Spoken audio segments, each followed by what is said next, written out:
but you feel it. You felt it your entire life. That there's something wrong with the world. You don't know what it is, but it's there. You can feel it. Get up on out the bed and start to move your balls. And sick up the word in Solomon Jones. Word. You better wake up now. Good morning. This is Solomon Jones on 900 AM, 96.1 FM, WURD. And I want to welcome you to another edition of Wake Up with Word. Kawesa, how was your weekend? Pretty good. I did a lot of sorority functions, virtually, of course, because it is Rovember. I'm Sigma Gamma Rho, and so our Founders Day was on the 12th, and so we did a lot of little things this weekend. But it was good. It was very good. I enjoyed it. How about yours? My weekend was good. I spent a lot of time with the family, spent a lot of time in the house, which I needed to do, and just, sit down, relax. And mostly it was great. But you know what, Kawesa? Donald Trump is on Twitter. The MAGA mob is in D.C. COVID is spreading like wildfire. And just when I thought things couldn't get any worse, I watched the Eagles game. And afterwards, I had to wash the smell of losing out of my clothes. That's right. Your Philadelphia Eagles, who were Super Bowl champions just 3 years ago, lost to the lowly New York Giants, who before facing the Eagles had only won 2 of the 9 games they played this year. Even with some of their injured players back on the field, the Eagles are so bad, they actually might not be able to beat a good college team. They're so bad, it might be more fun to bang your head against the wall than to watch them play. They're so bad. You might enjoy being waterboarded more than watching an Eagles game. Watching them is torture anyway, so why not just go all the way? All right, maybe that's too much, but maybe I'm just grieving the loss of a team that was really good. Maybe I miss knowing we're going to the playoffs every year. Maybe I miss watching our team and actually believing they can win. So maybe next week, instead of watching the Eagles, I'll watch some paint dry. It might be boring, but at least I won't have a heart attack watching it, and sometimes that's got to be enough. We got a hot show for you today on Wake Up with Word. Lawyer and critical race theorist Dr. Tim Golden on the Million MAGA March and Black Voters as America's Moral Center. Joseph Darius Jafari from Spotlight, PA, on a COVID-19 outbreak in a Pennsylvania prison for the medically vulnerable. Dr. Naima Benson of Dedicated Senior Medical Centers has the latest on COVID-19. And as always, we've got you, our listeners, calling in at 215-634-8065, a toll-free 1-866-361-0900. Hit us on Twitter and Instagram at onWURD, or you can hit me personally at Solomon Jones 1. Watch us on Facebook at onWURD. But first, it's the big three, the news stories you need to know to kick off your day right here on Wake Up with Word. Story number 1, it was billed as the Million MAGA March, but at best, there were a few thousand of President Trump's most fervent supporters, not millions. On Saturday, they came to Washington, D.C. for a day of rallying that echoed the false claim that the presidential election was rigged. 1 week after Joe Biden's presidential victory brought about spontaneous celebrations in the nation's capital, a crowd that included the group Women for America First, right-wing activists, and conspiracy theorists gathered in the city's downtown near the White House. Members of the Proud Boys, a national white nationalist movement designated as a hate group by the Southern Poverty Law Center, were also seen out on the streets of Washington. A rally and a march to insist that Trump rightfully won a second term were planned for the day. The events went by several names, including the Million MAGA March, the March for Trump, and Stop the Steal D.C. By late Saturday morning, hundreds had assembled in Freedom Plaza near the White House. The demonstrations were peaceful, and for the most part, but some counter-protesters showed up. There was some scuffles. There was some confusion. There was some arrests. There were some guns taken from people. Like, it was absolutely crazy, as you would expect a Trump crowd to be. Kawesa, what do you think?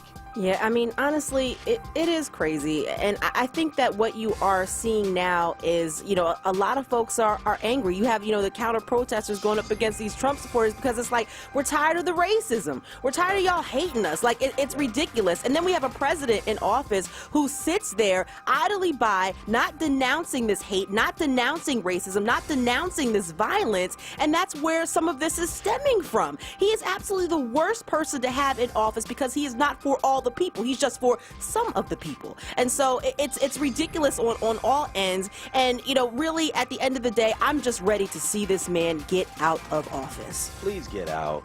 You know what I mean? Just, and if they got to drag him out, they got to drag him out. Because I feel like he's going to try everything he can to try to pretend that this didn't happen. Like, dude, you lost. I mean, you lost bad.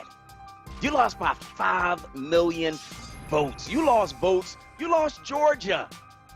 If you a white supremacist, they got a doggone carving of Confederate generals in the side of a mountain in Georgia. How you a white supremacist and lose Georgia?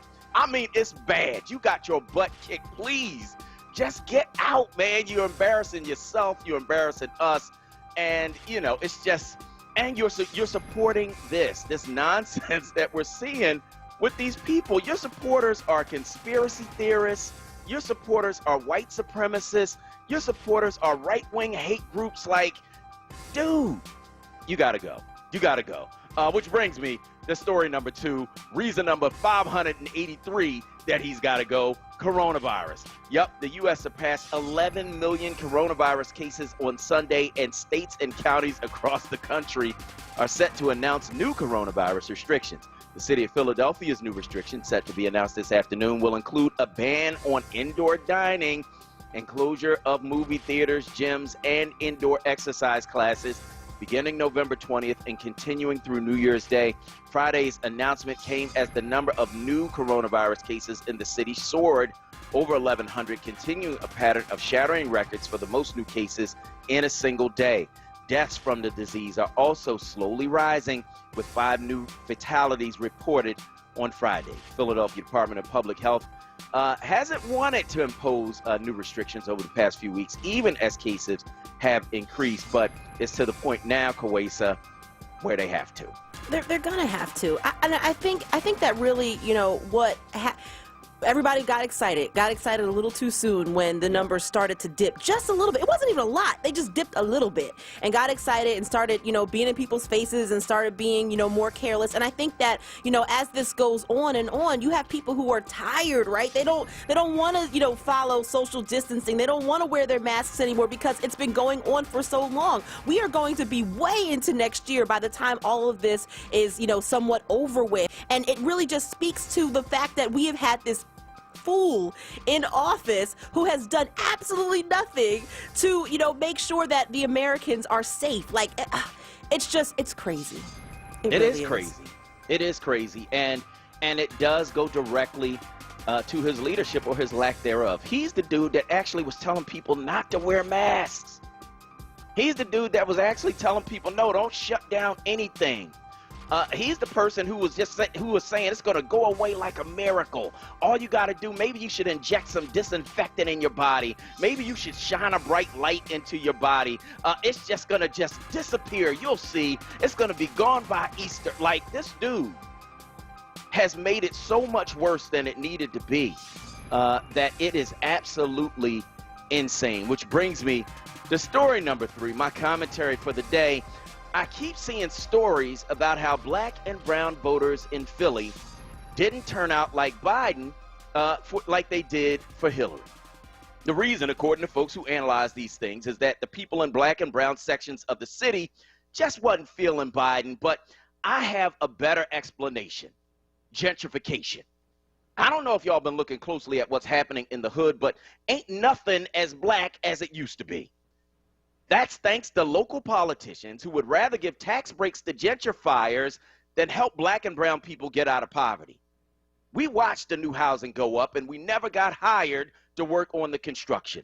We saw banners telling the new folks they wouldn't pay taxes for 10 years. We watched y'all promise we'd get help that never came, and when the new folks moved in, the black voters who put local politicians in office got moved out. So don't think just because you counting votes at 33rd and Cecil B. Moore, you counting black votes. Have you been to Strawberry Mansion lately? Because I have. And they got $400,000 houses down there, houses that most black folks can't afford. The people in those cribs don't even speak to their black neighbors. Do you honestly think they voted for Biden? Because I don't. So if Biden experienced a dip in votes from the hood, it's about gentrification, and it's about confusing mail-in ballots, and it's about a pandemic that's killing us and making people scared to go outside, and it's about politicians who only seem to come around at election time. And still, in the face of all of that mess, Black Philly did over and above what was needed to get Biden elected. And now it's time for him to go over and above for us. I want to hear from you. Give me a call, 215-634-8065. That is 215-634-8065. That is the number you can call to get in on the conversation right here at WURD Radio. Let us know where you are on these various things we are talking about on this morning's show. It's interesting, man, because I think we might be at like 460,000 vote margin for Joe Biden out of Philadelphia. That's why he won the state. I mean, yeah, there were some increases in the suburbs, and there were some increases in some of the areas that Trump won before. But really the big number, the number that gave him Pennsylvania really is Philadelphia. Let's not get that twisted, right? Because without Philadelphia as the foundation, he has no chance to win Pennsylvania, no matter how many votes he wins in these little rural areas with 5,000 people in them. Let's not get that twisted, and let's not minimize the value of black votes. Now, maybe it's me, because when I finally did get out of the house, what I did see was that there were black folks lined up around the corner in our polling places, in our neighborhoods, at our satellite centers in our neighborhoods. There were black folks lined up around the corner for weeks. There were black folks lined up at the Leah Corus Center for weeks. There were black folks lined up at City Hall for weeks, at AB Day, at all of these different places in our neighborhoods and even beyond. So I don't know what y'all talking about. But I do know this. I felt like the mail-in ballots, and you know, I had no problem filling it out. And I know many of you didn't, but some people did because it was just too much. It's like, all right, well, fill out your ballot, fill in the circles, make sure you put it in this first envelope, and then make sure you put it in the second envelope. And then when you put it in that envelope, not only do you have to sign it, you also have to date it, you have to write down your address, you have to print out your name. Like, it's, you know, that's a lot. And there were thousands of ballots that were thrown out because people voted, but they didn't fill out one thing on that mail-in ballot. There were thousands of ballots that were thrown out because Donald Trump challenged people's ballots when they signed their signature and maybe didn't put their address, even though the address was already on the envelope. So when you talk about a decrease in votes, make sure you talk about all of that. And when you talk about black neighborhoods that used to be black, talk about gentrification. And so when you go in and examine those wards where black people used to be the vast majority of everybody in there, make sure you look at Brewerytown. Make sure you look at Strawberry Mansion. Make sure you look at these places, because guess what? Some of these folks, when I go down there, they don't even speak to black people. Do you really think they voted for Biden? Like, you need to keep all of that stuff in mind when you're analyzing what happened with the vote. And you need to bear in mind that, you know, there are still votes being counted. And when all is said and done, he probably will be over and above what Hillary Clinton did, because here's the thing. When Hillary ran for president, I had people call on this show like, Solomon, we can't even get lawn signs. Can you get the campaign on? And I got them on. And they said, oh, yeah, we're going to take care of it. And they didn't. Because they had a top-down strategy where they did not engage with the neighborhoods, did not engage with the people, did not come to the community. Kamala Harris was on my block. Like, there's a difference. You know, and so I want to hear from you, because maybe it's me. I saw black folks show up in droves. I had black people calling me, calling my wife, calling whoever they could to try to figure out how to fill out those mail-in ballots and being persistent about it. Like, nah, now I want to check and see if my vote counted. I want to check and see if my vote was received. Solomon, how do I go on this site and check that out? Like, I don't know what y'all saw, but that's what I saw. And that's why Joe Biden won. And that's why when he made his acceptance speech, he said the African-American community had my back and I will have yours. You know, he listed everybody else and said, you know, thanks, we appreciate it. No, but the African-American community had my back and I will have yours. And as the analysis of the voting in the black community goes on, what we found is that you didn't have as many black men vote for Donald Trump as we thought, which is a good sign. It's a good sign. It means that we are unifying as a community. Certainly, there are always going to be outliers. Certainly, there's always going to be people who like, yeah, I'm black, but I ain't black like you. There are always going to be people that side with their oppressor. There's always going to be people who just want to be contrary just for the fact of being contrary, and that's fine. Y'all can do that. That is your right. But don't try to minimize the black vote coming out of Philadelphia. Don't do that, right? Because there were a number of factors, including the fact that you're in the middle of a pandemic that made it impossible for some people to even get out of their houses. We know a lot of seniors. You know, my wife was in there helping seniors and their families to get their ballots done. Don't tell me that black folk did not show up in droves, because guess what? I saw them. I want to hear from you. Give me a call, 215-634-8065. That is 215-634-8065. Let's go to Turkin from Philly on line 1. Go ahead. Hello, I'm Yes. Dr. Turpin, and I'm living in Northern Liberties right now. Mm-hmm. I was a school teacher in Philadelphia for a number of years. Mm-hmm. And I have been down at City Council testifying for several years to try to get a freeze on this real estate tax for seniors 65 and older. It's because our incomes are fixed, and we cannot compete with these people coming in from New York and Washington, even with their retirement incomes. The City Council has not raised that ceiling for freezing. Well, for years, not that it's meaningful. They went from $35,000 to $75,000. But I'm in a neighborhood where houses are costing $1 million. Yep. And it is not helping us at all. And as far as this voting by mail, one of the biggest problems is a lot of the seniors don't have computers. And so therefore, they can't even get they couldn't even get the form. So that it is necessary for us to have our polls open, which I did. I'm a committee person also. And even though I'm older, I was sure to open the poll. And most of our voters now are non-black. I want to thank you.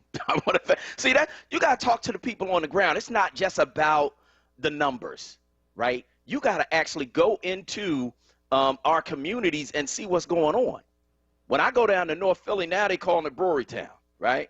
You know what I mean? But you've got pockets of housing that's costing $400,000. You got folks that don't look like you. They walk past you on the street and don't want to look you in the eye. Don't want to speak to you. So they're in the community, but they're not of the community. You know, so when you talk about breaking down votes in traditionally black wards and you know, the numbers went down, you got to think about a pandemic. You got to think about mail-in forms that are hard for our seniors who usually vote in droves to fill out, to even receive, to even check on, because as Dr. Turpin said, they don't necessarily have computers. They're not necessarily computer literate. And so, you know, I know this is the first time with us going around with that, but we need to fix that going forward.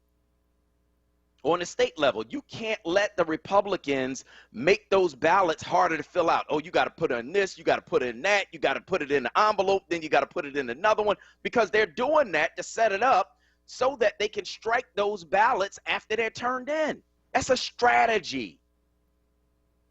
We're going to talk about it on the other side of this break, because, you know, what I see too often is folks who look at numbers, but you haven't talked to the people. Folks who look at numbers, but you haven't come to the neighborhood. People who look at numbers, but you're not looking at the reality. It's not just some college students live in the neighborhood. No, it's purposeful gentrification with the help of our local elected officials.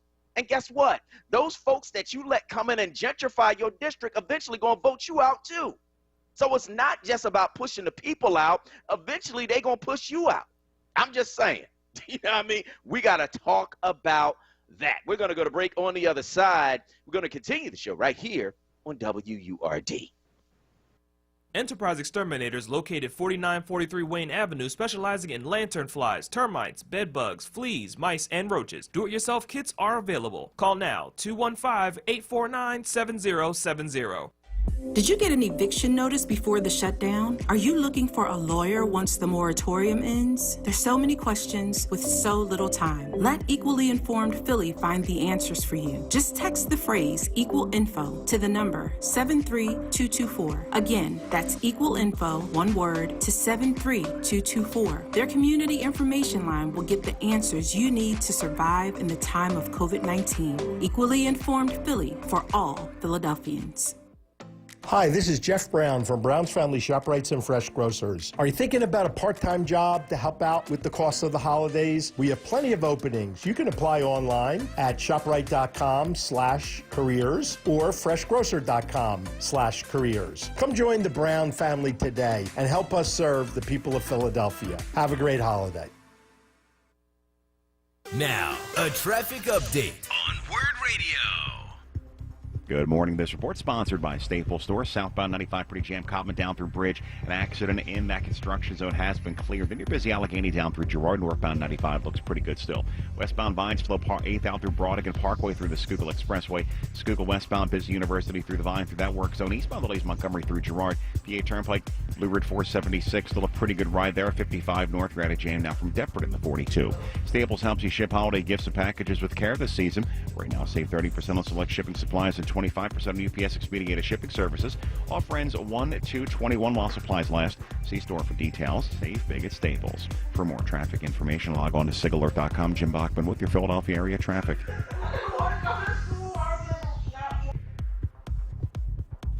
Now, a WURD weather update. Here's NBC 10 First Alert meteorologist Bill Henley. Sunny skies and a chilly breeze blowing during the day. Winds gusting 25 to 30 miles an hour. That'll limit the warm up to 53 degrees this afternoon. Colder tonight, down to 37 degrees. Might see a brief shower Tuesday morning, then partly sunny in the afternoon. Still windy tomorrow, high at 51.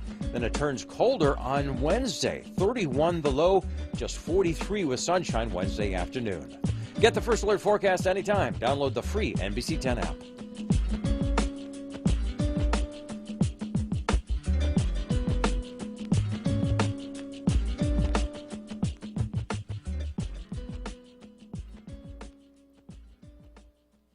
Wake Up with WURD, hosted by Solomon Jones. Good morning. Right now on WURD Radio. 96.1 FM. And 900 AM WURD.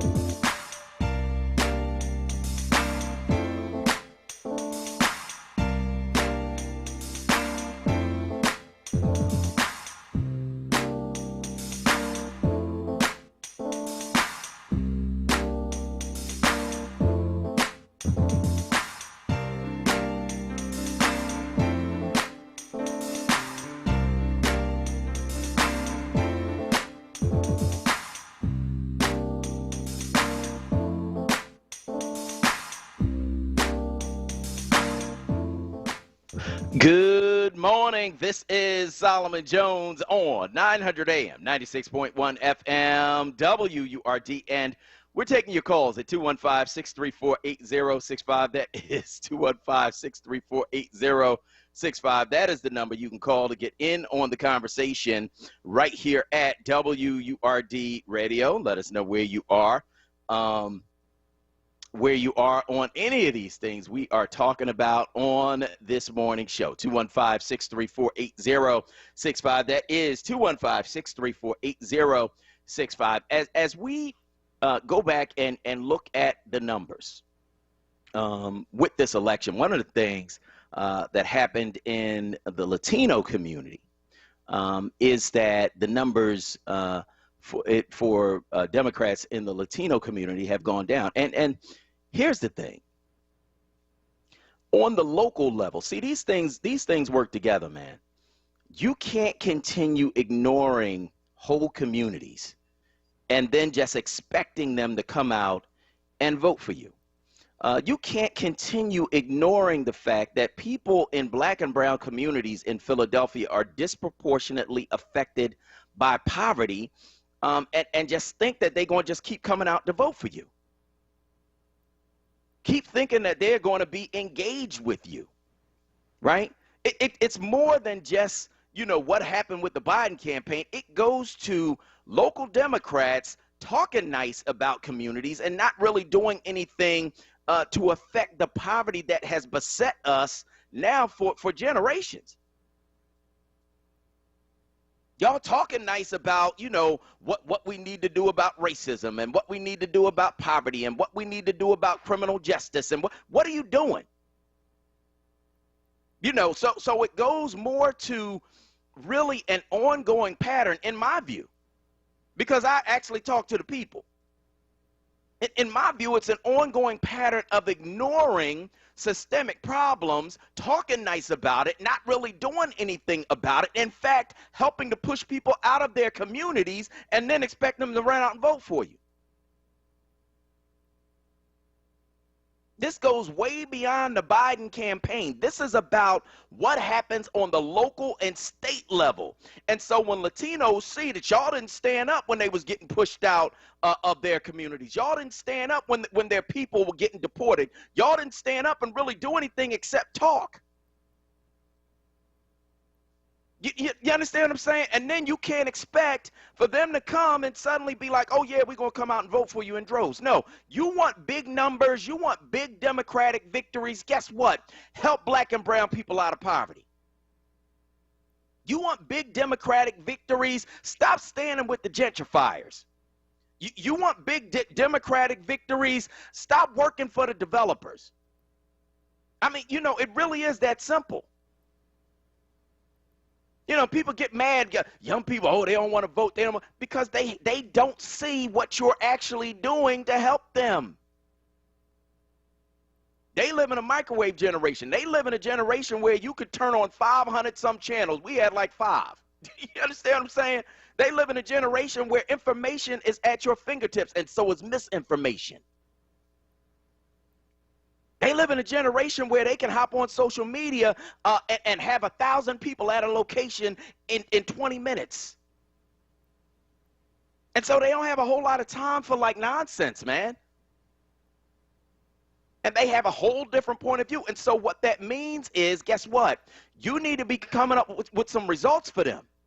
And for our seniors who are getting pushed out of their communities, getting pushed out of their houses. You heard what Dr. Turpin said. You know, work on those. You want to work on a program that's going to give the seniors the same benefits as the gentrifiers. They're your voters. They're the ones who come out consistently. And so, you know, there's a whole lot, man, you talking about Joe Biden's votes. He didn't get as many votes in the black and brown community as Hillary Clinton did. Well, some of that is because of what happens locally. And then some of that is because the mail-in ballots were complicated. Thousands of ballots thrown out because somebody missed one line on that mail-in ballot. So there's a whole lot to this, man. But if you really want huge Democratic victories, help black and brown people out of poverty. I want to talk to you. 215-634-8065. That is 215-634-8065. That is the number you can call to get in on the conversation right here at WURD. Let's go to Anthony from Delaware on line 2. Go ahead, Anthony. Huh? Go ahead, brother. Hello? Yes. Hello? Yes, Anthony, go ahead. Good morning. How are you? I'm good. How are you? See, this is how stupid they are. They think they're so smart and lazy, too. They'd rather take money from the developers, that $10,000, $20,000 all at one pop instead of going out to the community. And then they think once the gentrifiers get in here, they think they're going to vote for them, but they ain't. They're going to vote them right out. You know, this is their community, and yet they're gentrifying their own voting base. You give it 10, 15 years. And another thing, Roland Martin said this, Obama should have nominated a black woman, you know, and I never thought about that. He would have had support for that. And if Georgia doesn't get those 2 Senate seats, we stand still for the next 2 years. Take care. All right. I want to thank you so much for this, for your call this morning on WURD. Let's go to Lou from West Philly on line 3. Go ahead, Lou. Yes, good morning, Solomon. I just wanted to call to tell you I missed the beginning of your show, but when I tuned in, I figured you were talking about those articles in the Inquirer and on Philly.com about basically disparaging the black vote, talking about, well, Pennsylvania didn't go to Biden due to the, outpouring of black votes and all that other stuff. Right. So I went online for a couple other sites nationwide, and there seems to be this tendency to dismiss the black vote helping Biden now. You're in journalism. What's up with that? Is there some kind of plan that they're doing to spread this disinformation about the black vote?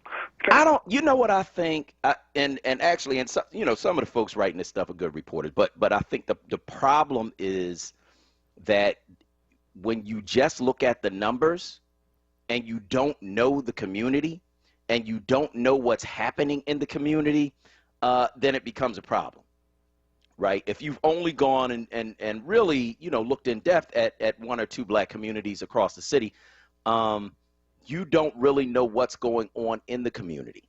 And anyone who lives in our communities, anyone who interacts with the people knows that, people came out in droves. That's the first thing. But the second thing we know is that in some of these communities that you're looking at as black communities, these communities are being gentrified. The numbers are changing. The demographics are changing. And if you actually go there and talk to and look at the people and see what's happening, you would know that.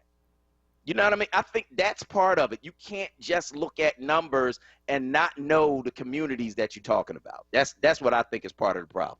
All right. Well, thank you. Keep up the good work, brother. Thank you, man. I appreciate that. And thank you for your call this morning on WURD. Here's the thing. We cannot allow that to be the message. That, it wasn't black people. It was people in the rural areas, and it was people in the suburb. Listen, man. Tell you something, man. So Joe Biden won Philadelphia by at least 460,000 votes, right? Without those votes, right, he does not win Pennsylvania. He doesn't have a shot at winning Pennsylvania.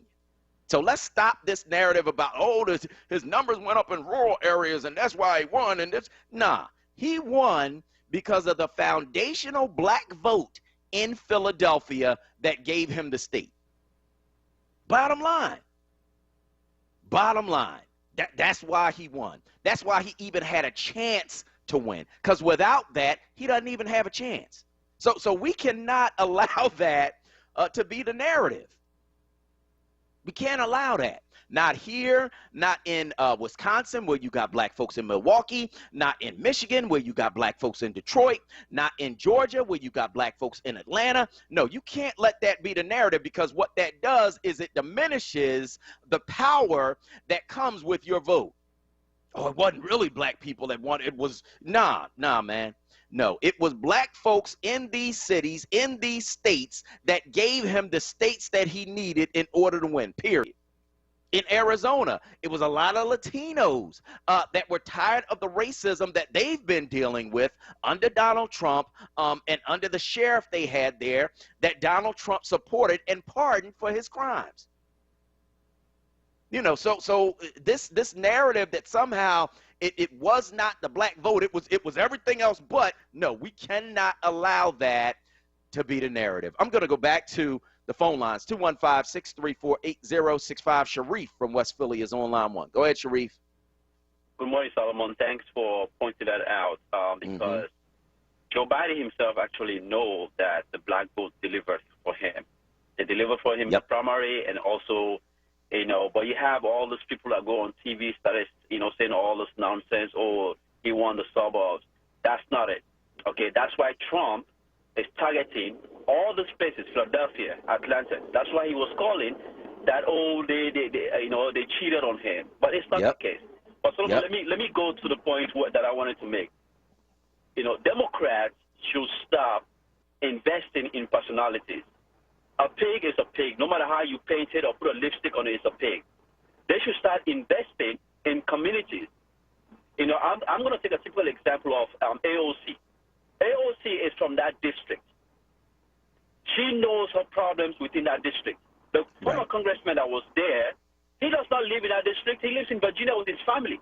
They should focus on investing in communities, and you have community leaders also that they can represent that district, that they can be good congressmen and congresswomen.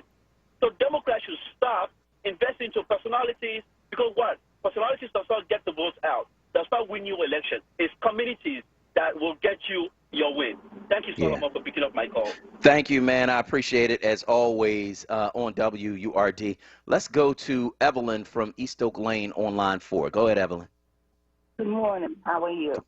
I'm good. How are you? I'm fine, thank you. I am from Northern Liberty, where I'm Cora Turpin. I used to live there.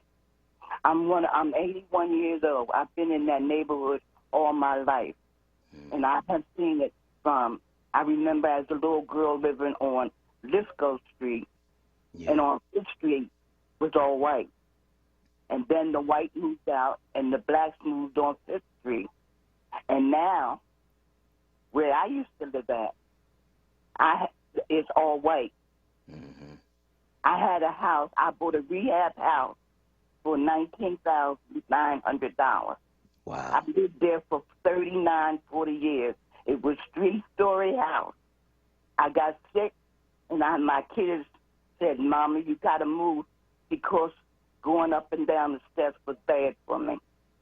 That's why I'm in East Oak Lane. But a house that was next to me was torn down, and it's worth $500,000. Yeah. So I know what it is. It used to be called Tenderloin. Now it's Northern Liberty. Now it's Northern Liberties. And it's nothing like it was when I came up from there. Nothing. And it's a bad thing. And it is politicians. Trust me, I know. Is it possible for me to talk to the lady that answers the phone? I need a phone number. Yeah, hold on a minute. Okay. And I want to thank you so much for your call this morning on WURD. And see, that's part of the whole gentrification process. Gentrification is a deep thing. It's a strategy. It's a plan, right? Allow the property values to drop, move into the community, change the name of the community, rebrand it as something else, right? It's not the Tenderloins anymore. It's Northern Liberties. It's not North Philly anymore. It's Northern Liberties, right? It's not a black neighborhood. It's Northern Liberties. And so change the name of the neighborhood. Try to wipe away the history of the neighborhood. Try to rebrand it as something else. And then as the property values go up, you raise the rents, you push out the renters. Once you push out the renters, you begin to sell the properties. Once you begin to sell the properties, then builders come in and build new properties. The value of the property goes up. And then to add insult to injury, in Philadelphia, the city helps that to happen by giving 10-year tax abatements to the developers, to help the unions, and to help the gentrifiers. Meanwhile, the people have been living there, y'all ain't getting nothing. And you wonder why. Okay, well, if the black vote did go down, why is that?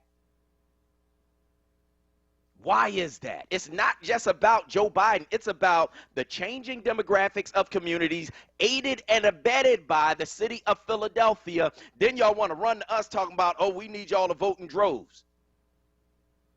And guess what? We did that. And then the deep thing behind us voting in droves, because I saw us. Y'all saw us, right? We voted in droves. Thousands of ballots thrown out because the mail-in ballot's too complicated. People who can't fill in those ballots, people who can't even get them because they're elderly and they're not online and they don't know who to call, and the information, they didn't get the information that they needed. Now, this election, the information was a whole lot better than it has been in past elections. I'll give y'all that. But don't be like y'all need to vote in droves when you've done everything you can to push us out of our communities. Come on, man. This is not just about Joe Biden and Hillary Clinton. This is about a pattern of the Democratic Party. I got to call it out. I'm a Democrat. I'm a lifelong Democrat. But I got to call it out. This is about a pattern of really disregarding your base in favor of people who give you campaign donations. I'm just saying. We got to be real about that. And we got to talk about that. And we have to call that out, and we have to stand up as a community and say, no, you are not going to change the narrative. No, you are not going to diminish our power. No, you are not going to undermine our votes. No, you ain't going to do that. Because guess what? We put Joe Biden in office, and now the bill is due. We're going to go to break. On the other side, we're going to continue the show right here on WURD. Seniors, does your doctor regularly reach out to check on you? Can you walk into your doctor's office and see them if you need to? Do you have your doctor's cell phone number, and can you call them anytime, day or night? At Dedicated Senior Medical Center, their only specialty is caring for seniors. Dedicated makes it easy to get the primary care you deserve. Doctors spend more time with patients than the doctors you may be used to. They offer telehealth visits, help you get your medications, and even make sure you get to your appointments. If your doctor isn't treating you like family, it's time to say yes to Dedicated Senior Medical Center. Call Dedicated Senior Medical Center today to schedule a visit and find out what you're missing. Call 267-443-1900. That's 267-443-1900. Appointments are available now.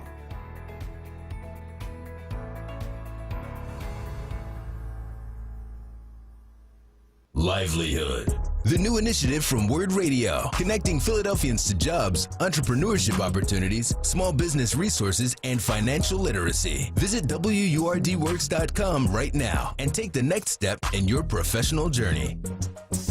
Work, work, work, work, work, work. You send me every work. Livelihood is supported by the Nightland Fest's Local News Transformation Fund, Borealis Philanthropies Racial Equity and Journalism Fund, and the Solutions Journalism Network. WURD Radio presents the following wellness tip to support our listeners with mindfulness and motivation as we continue to navigate the pandemic together.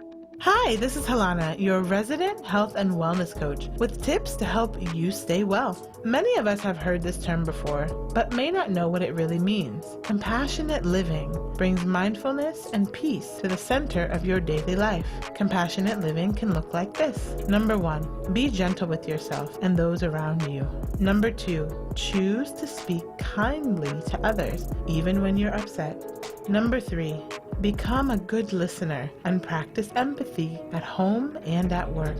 We sometimes think in order to live with compassion, we have to become someone else. Not so. In fact, allowing peacefulness to be at the center of our daily interactions is something we can practice every day. Go ahead and try it today. Stay well with WURD. Happy living. Stay well with WURD. Connect with us at WURDradio.com. Did you know millennials make up the largest share of the U.S. population? They are known for being tech-savvy, practicing mindfulness, and being socially and ethically conscious. But they are also on track to be in worse health than previous generations. Pitch your best ideas, Philly. You have the power to help shape how we address millennial health and mental health challenges in our beloved city. We'll connect you with our mentors and get you ready for a pitch competition with our judges. Visit economyleague.org/wellcity. Now, a traffic update on WURD Radio. Good morning. This report sponsored this morning by Staples. Now looking at 95 southbound, you're going to find that pretty jammed up from Cotman down through Bridge through the construction. Again, Betsy Ross through Girard. Busy there now this morning. Northbound 95 No major problems. Westbound Vine 95 out through the Schuylkill, generally heavy there. Now, Schuylkill westbound, that's busy from University through the Vine Expressway through Construction to get City out to Belmont eastbound. Delays Blue Ridge to Belmont to get the Boulevard in through Spring Garden. Looking at 55 northbound Deptford into 42, a jam there now. Staples helps you save on what you need for working or learning from home. Now, only at Staples. HP Office Jet Pro printers feature HP Plus. HP Plus saves you money with 6 months of free ink at no extra cost and saves you trouble with double the warranty. See staples.com/HP Plus for details. Staples. For more traffic information, log on to sigalert.com. I'm Jim Bachman with your Philadelphia area traffic. Now, a word weather update. Here's NBC 10 First Alert meteorologist Bill Henley. Sunny skies today and gusty winds will keep things cool. A high of 53 degrees this afternoon. Then it gets chilly tonight. We'll drop down into the 40s during the evening hours. 37 the low tomorrow morning. There's a chance we'll see a brief shower Tuesday morning, but then partly sunny in the afternoon and a high of 51. And the wind's still blowing on Tuesday and into Wednesday. Wednesday's going to be a chilly one, just 43 degrees with bright sunshine during the day. Get the First Alert forecast anytime. Download the free NBC 10 app.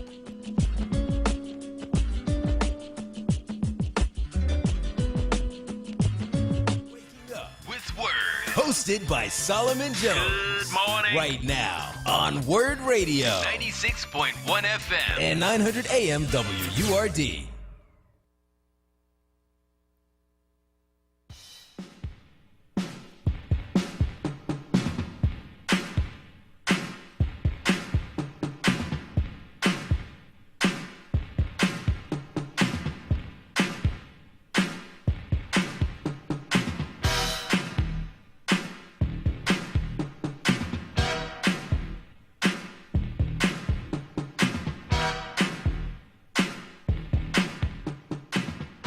Good morning. This is Solomon Jones on 900 AM, 96.1 FM, WURD.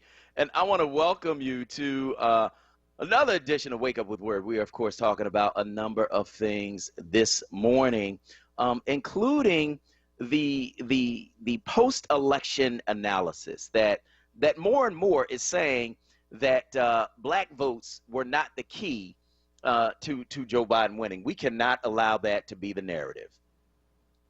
We can't allow that to be the narrative in Philadelphia or in Milwaukee or in Detroit or in Atlanta or in Las Vegas or in Phoenix or in any of these states that Joe Biden won with black votes as the foundation of his win. Right? We can't allow that to be in the narrative. And, you know, when you're looking at and analyzing the difference between the last election and this one, you have to bear in mind a pandemic. You have to bear in mind that the most faithful voters in the black community are seniors. The very people whose lives are in danger from coming out to vote. And so they filled out mail-in ballots, many of them, but unfortunately, some of them didn't have anybody to help them with those ballots to make sure all of those lines were filled out, right? That you signed your name, that you put your address, that you put the date, that you then printed your name, that you put one envelope inside the other envelope and sealed them. Like, you know, there's so many steps to it that you bound to mess up somewhere, and that's where Trump's lawyers came in and challenged those ballots. And so that hurt, right? But I saw folks lined up in droves. I saw people come in walkers. I saw people come in wheelchairs. I saw people come up in all kinds of circumstances to vote. So don't tell me about the black vote is not as much as it was for Hillary Clinton. Well, when Hillary Clinton was running, we weren't in the middle of a pandemic. That's number one. Number two, it's this. That in some of the wards and divisions that you're counting as black wards and division, when the last time you've been there? Because many of our communities are gentrifying to the point where they don't look the same as they looked even 4 years ago. I go down Strawberry Mansion, and there's houses down there selling for $400,000. People living there who don't look like us, who don't even speak to us. I'm saying that because I've been in the hood. I go down the neighborhood. Like, do you? That's my question. Like, you know, I mean, you have to understand that there are some things that are different from 4 years ago. And among those things is gentrification, pushed by and allowed by our local Democratic politicians. You know, so if y'all want big victories and huge margins from black folk, guess what? Help black folk out of poverty, man. Come to the neighborhood and actually see what is going on. You know, now I say that, but I also need to say this. I think the city commissioners did a fantastic job this time around, dealing with all of the new information, dealing with having to open up satellite offices, dealing with having to educate voters about mail-in ballots and all of that. I thought they did an excellent job. I really did. And the numbers show it. Because if they hadn't, this pandemic would have sunk the boat in Philadelphia. And it didn't. So I want to hear from you. Give me a call, 215-634-8065. Wes from Mount Airy is online too. Go ahead, Wes. Good morning, Solomon. Good morning. The interesting thing is the black community is the only community that is expected to vote over 60%, and then with the male and female are expected to vote over 90%. Black men are getting looked at sideways because they voted at 80% a clip. Now I remember in school 80% was a B, so that was good. Mm-hmm. But when it comes to our community, we're held to a different standard. And to take to your example, in 2016 in Wisconsin, Hillary lost Milwaukee. She lost the state. Yep. Democrats always depend on the city centers. What are city centers? City centers, black people. Yep. And I always like how are you going to sit there and say the grief they call give black men, but they don't talk about black men. They don't talk about white women voting for over 55% for Republicans. It's like, how are you going to admonish us when you can't bring in your own people? And it's just like, it's interesting looking at the mental gymnastics they're doing not to give our community the credit because then if that's the case, you know there's a debt that's owed. That's right. But any times when it comes to our community for that debt is owed, there's always a deflection. I don't care who it is. Mm-hmm. And shifting down to local, I go back to a commercial that I saw the guy Jamie Harrison did in Virginia. The man had a pothole. The man had his street wasn't paved. They went through Reagan. They went through all these presidents, and then also different people who held his county, Democrat or Republican. Yeah. When they came to his door and said, why won't you vote? He said, look at my street. It's still not paved. So it's like getting the local wins. It's unfortunately, people look at politics like sports. So, I mean, you won't have to gear up the wins to sit there and have people on your side. Because, unfortunately, you've had more people that have dedication to a losing sports team than they do a losing political team. So it's like those little wins on a local area and local elections and how politicians act and the decisions that they make do affect on the state and federal. You can't keep telling people, I need your vote, but you're not doing something for them. Because I hate to tell people, the younger generation is getting harder and harder because they've grown up with politicians that haven't done anything for their community. They looked around, they see generations of poverty, and now they're sitting there saying, I'm talking about money. I'm not talking about social issues. I'm talking about money and economics. If you're not bringing that to my attention or you're not bringing that to my community, you're going to have some issues. Yeah, I hear you, man. I want to thank you for your call this morning on WURD. Let's go to Gail from the Northeast on line 4. Go ahead, Gail. Good morning, Solomon. How are you? Good, and you? Okay. I look at this any way to minimize the black community, to keep things the same, because power structure, regardless, Democrat or Republican, it's money. And if we have to acknowledge that blacks did that, then we will have to pay them. So let's try to diminish what they did so we can still hold on to the power, but not today, because people are not for that. Because I have lived in Northern Liberty, and I've watched as things have changed.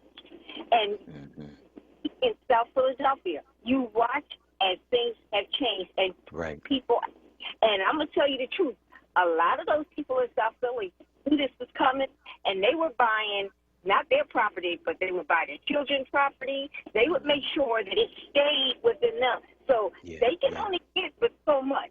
And the bottom line is we have to stay focused and on point and work as a unit. We're not going to be a monolith, but we have to know they're coming for us, and we have to show them we are going to hold you accountable for each and everything we ask. Thank you. I agree. Let's go to Shelby from North Philly on line 1. Go ahead, Shelby. Good morning, Solomon. Good morning. I was just listening to the comments of blacks didn't come out and vote. Well, what making Trump not concede is because Biden was nominated by a black man, and that put him back in the game, and blacks come out overwhelmingly and voted, and Biden had the audacity to get a black woman on his team. So Trump can't stand that because he's been trying to shut everything that a black person have done before him in the White House. And all the signs are there. So he got to show his base that he want to keep things like it were in the 40s. He don't want to move forward. To have a black woman come up in the White House when he try to erase everything that a black person have tried to do, no, he ain't going to never concede. I hear you, man. I want to thank you for your call this morning on WURD. Maurice from Southwest is on line 3. Go ahead, Maurice. Hey, how you doing, Solomon? I'm good. How are you? I'm real good. What I'm saying is, ever since I've been listening to URD, I seem like I'm complaining about the same thing, and it's city council. And the reason I say that is, I don't care what city council member is. I haven't seen them do anything for the community. None of them. I don't have no favorites because I don't like not one of them. I call them out. I get shot down. I say the malfeasance that they do on this radio station. I get shot down. But that's okay because that's just my opinion. You ain't got to agree with me. But, I mean, have our lives been better since this last election when we put those new city council members in? Has anything got better? It's the same. I don't know if it's the city council members or it's the system. When you go to city council and you want to talk about your grievances, you have to stick to their structure. All they doing is calling out numbers. Most people don't even know what they're talking about. But as soon as you go out of that direction or call somebody out by name, they shuffle you off like you did something wrong. See, the whole structure is messed up. That's why we can't get nobody in there to make any changes. Now, we got murder, gentrification, and job employment are the biggest problems. And not even counting that this is the poorest large city in the nation. And why is that when we got mostly an all-black city council in a Democratic city? Something is wrong. And when we call these people out, nobody should shut us down because they deserve it. Because they're not doing anything for us. They're taking care of the people that's coming in, but they're not taking care of us. Now, we wanted the abatement brought back, taken out. And they refused to do it. And they're never going to do it because we're not the main focus anymore. When you ask anybody years ago about how much is affordable housing, they told one time they stated $240,000. That's out of bounds. And most of us can't even afford that. We're the poor. We're not the middle class. We are the poor. And they got I hear you, Maurice, and I want to thank you for your call this morning on WURD. I'll let you talk. All right? So you said what you had to say. You got it out. And I appreciate your call this morning on WRD. I'm not a big fan of saying of painting people with a broad brush. I'm really not, but saying really big statements like people haven't done anything. I'm not a big fan of that. But hey, if that's your thing, do you, boo? We're gonna go to break on the other side. Do you, bro? We're gonna go to break on the other side. We're gonna continue the conversation right here at WURD. Buying something from a dealer just sounds a bit, well, put it like this. My cousin Ray Ray got arrested for buying something from a dealer. So why would you want to buy your car from a dealer? Hi, everybody. This is Nick inviting you to buy your next car from Jerry over at Cardex. See, they're not dealers. They're like a car concierge service. They design a car around you. Almost any make. If it's not on the lot, they'll go out and get it for you. So use my car concierge, where I've already bought 4 cars. Cardex at 116 East Glenside Avenue in Glenside, Pennsylvania. Check them out online at cardexinc.com. Or call Cardex at 215-886-3230. Man, this coronavirus has us all moving differently. No doubt. Like washing our hands more and social distancing with the crew. I'm always telling people to give me 6 feet. We're here, Grandma. There's my babies. Good to see you got your mask on. Wear mask. Stop the spread. For more information, visit www.pa.gov/COVID. Paid for with Pennsylvania taxpayer dollars. This is WURD Radio, 96.1 FM and 900 AM WURD Philadelphia. Independent Black Media. Now, a traffic update on WURD Radio. Good morning. This report sponsored this morning by Staples. Now looking at 95 southbound, you're going to find that pretty jammed up from Cottman down through Bridge, through the construction, again, Betsy Ross through Girard.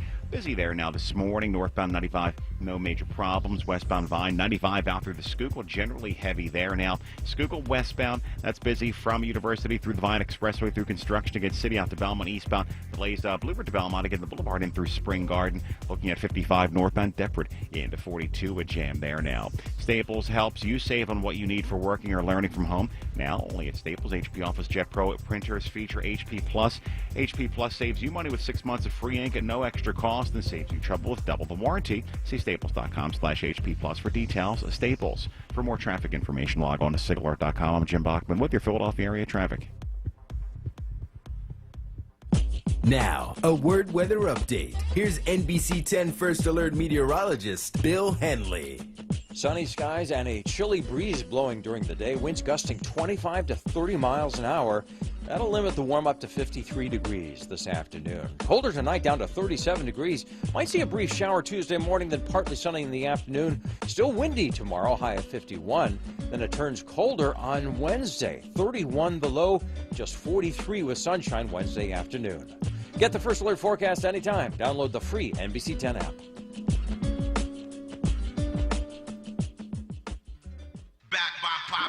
It's Wake Up with WURD, hosted by Solomon Jones. Right now on WURD Radio, 96.1 FM and 900 AM WURD.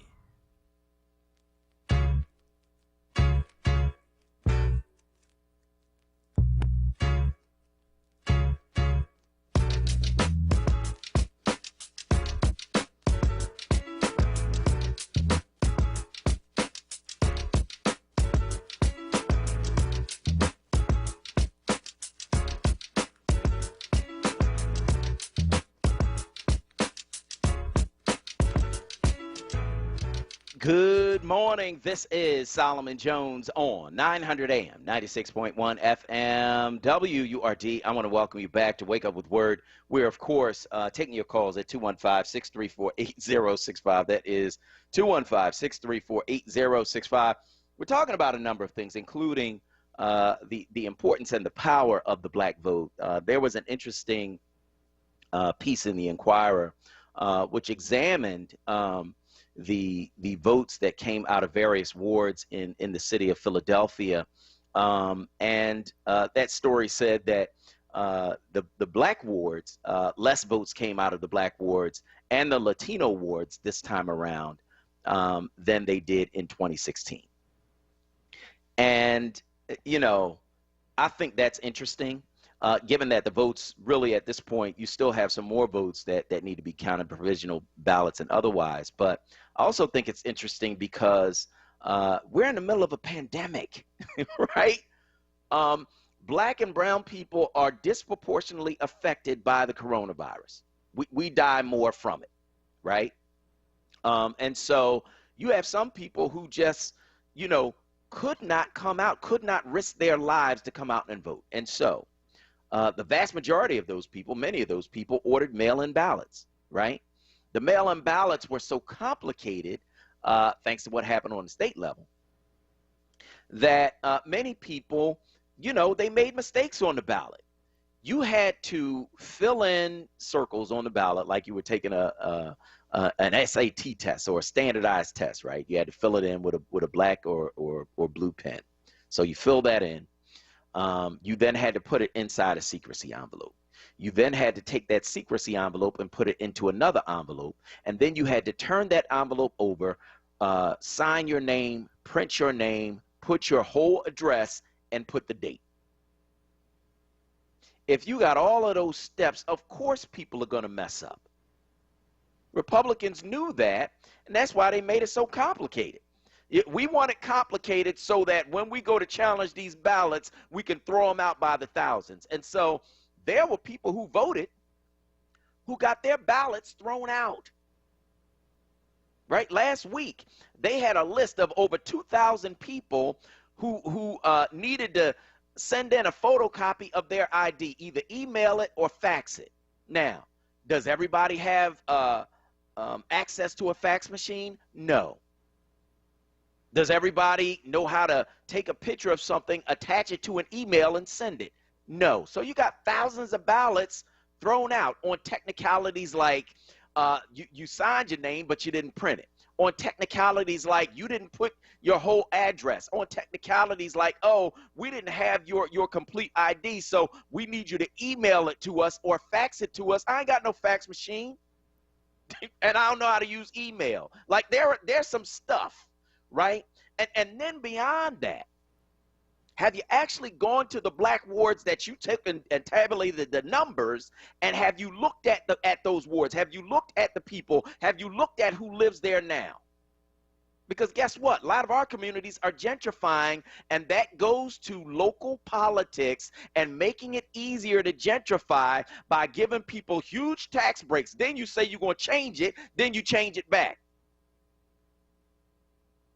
So while I don't agree with painting people with a broad brush, I do agree that our city council, our mayor could do more to make sure that you are addressing the needs of the people who you want to go out and vote.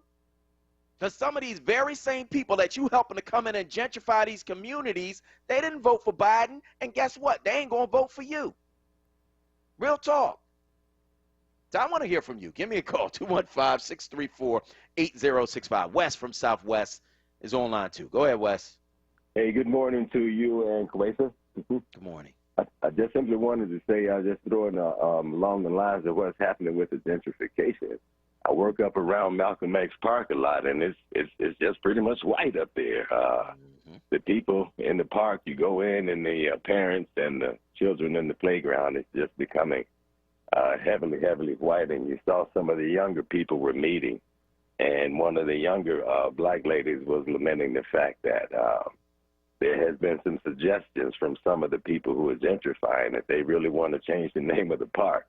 So I just wanted to throw that in there, that whole area around Malcolm X Park. And in the park, the people who use the actual park, sometimes you can go in and it's just, there's nobody that looks like us.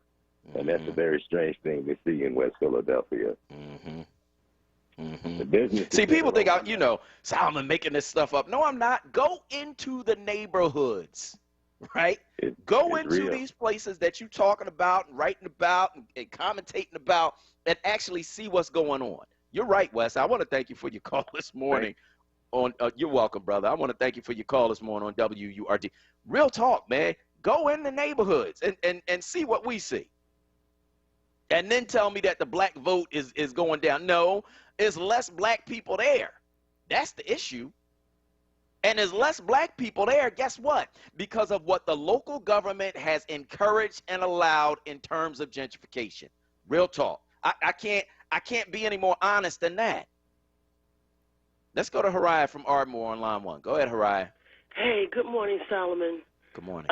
Solomon, I know this might have breezed past everybody, but I'm really baffled as to, and I'm glad that a black man went up into space, but I don't understand how we can be excited about a space mission and we're sitting here on Earth trying to be able to breathe. I don't understand.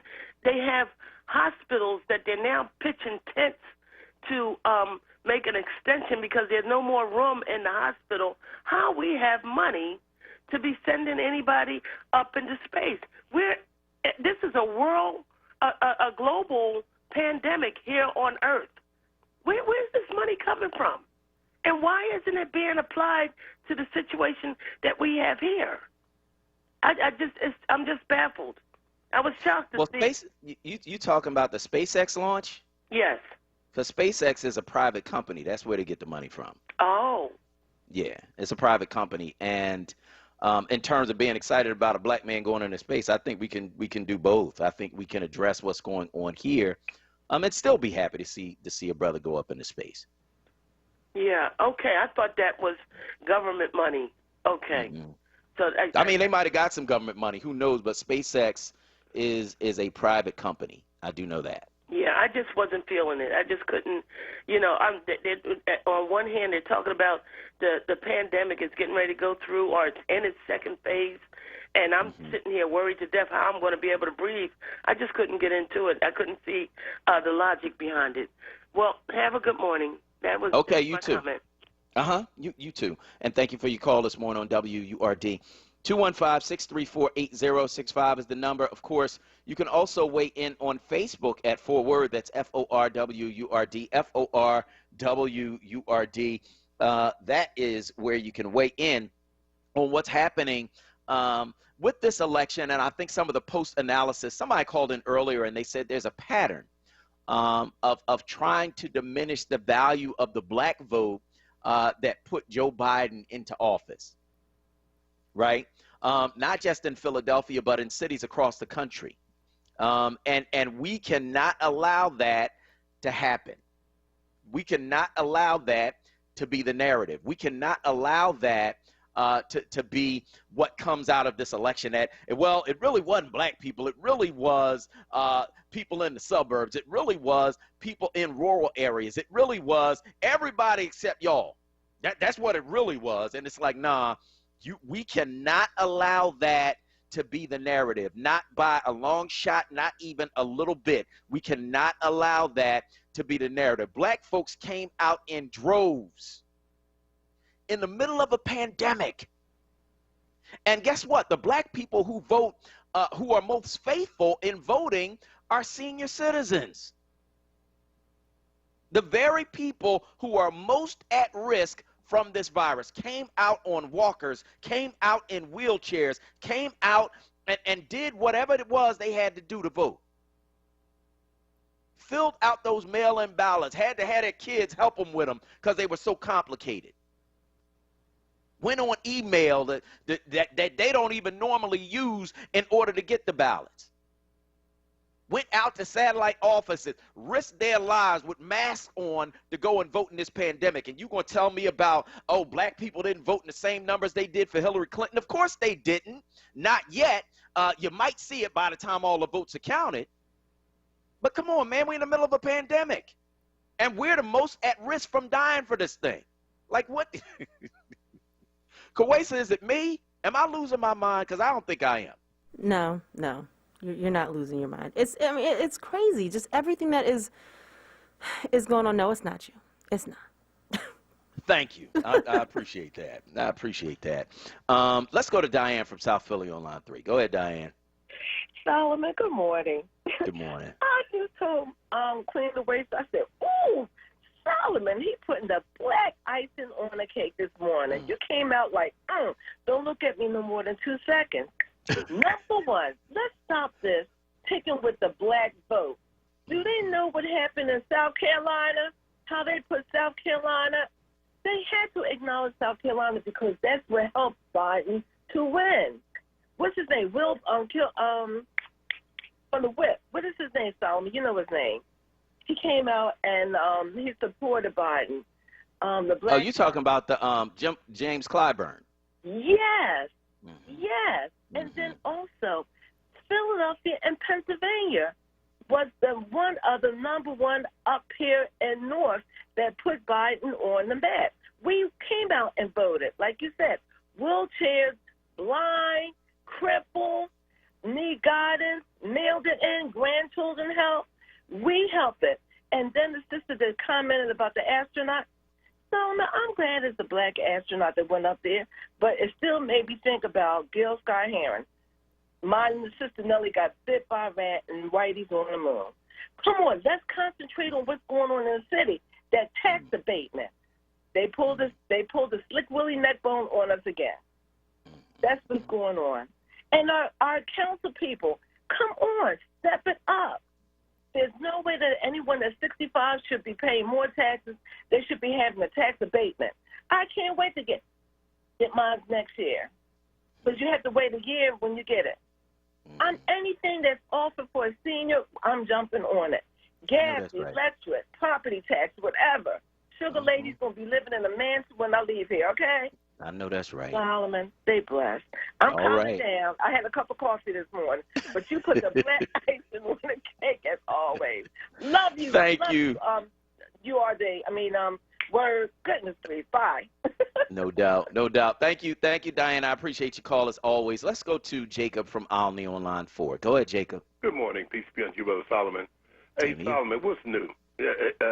We did it, they hit it, right? This has always been the case. I mean, this is just the same old stuff boiled over. I mean, we didn't even know about the women that helped with the moon stuff. You know, we hit it, they hit it. Ray Charles could see that it was blacks though that put Biden back on the map though. But Solomon, you remember when 45 said, "What do y'all have to lose?" You know, I do. Your neighborhoods, your schools, your families, et cetera, et cetera. What a small way of looking at black people, right? Yeah. And some people ate that up. But look, I'm so thankful that names like what's the guy named Barr, Pompeo, Kushner, and this lot of racist. I'm so glad that they're on the way out. One thing, what he had to lose was everything because he did everything to hold on, cheating, breaking machines. Everything that a person could do wicked to try to win, and you still lost. So we know what you had to lose. That was everything. Thank you, Solomon.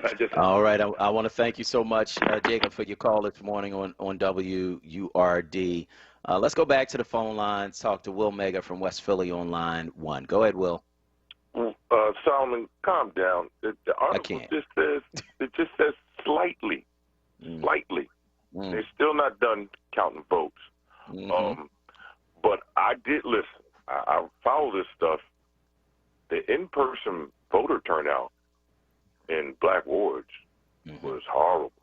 And what I didn't see in my ward, normally before Election Day, you get a ballot, the official Democratic ballot, the committee people drop that ballot in your door, nothing. I didn't see committee people in my ward, nothing. I didn't get a phone call, nothing. The only thing I saw was literature from the presidential candidates. All the rest of the candidates sat on their hands because they Now let me ask you this, because I got this from I think it was from the city commissioner's office about how to order mail-in ballots. I got several pieces of mail about that. You didn't get anything like that? I got that constantly. Okay, but that doesn't, in my opinion, that doesn't drive out the vote. I'm talking about what normally drives vote out is when that down ballot pushes people out the vote. So my state rep didn't have an opponent, so she didn't send anything. My congressperson had an opponent, but that person was Republican, so he didn't send anything. State senator, nobody. He didn't send anything, right? They normally do a little collective ballot. Nothing, right? They said, oh, man, we're going to ride this out, save our money, campaign dollars. But did you see the massive amount of change in the community voting for Trump? I'm surprised you broke up. I couldn't hear what you said. Did I see what? The massive numbers of Latino people who voted for Trump in Philadelphia. I saw that. Those numbers skyrocketed. I saw that. But I mean that normally happens when you have an incumbent president. But for the most part, I think that the most telling thing about this, that the argument we can always make, is 70+% of white men, regardless of party, voted Donald Trump. And you know what? And Will, I want to thank you for your. And 55% of white women. I want to thank you for your call. We almost at the break, but I do want to say something about that, because here's the deep thing, right? You got the building trades, and their leaders will tell them, we're supporting Joe Biden, and they'll, have some literature and have some signs and have a big banner at their headquarters and have all of those things, and their members went and voted for Trump. You understand what I'm saying? Like, come on, man. You know, your members are white working class men without college education. They are the Trump voter, and that's what they did. Your leadership said vote for Biden, but your members went and voted for Trump. Like, you know, so I just think we need to really look at all of these things. And even if you say that the black vote only went down a little bit from last time, and, you know, and it might, once all the votes are counted, it'll probably end up being more votes than last time from the black community. But even if I sniff that narrative, I'm challenging it.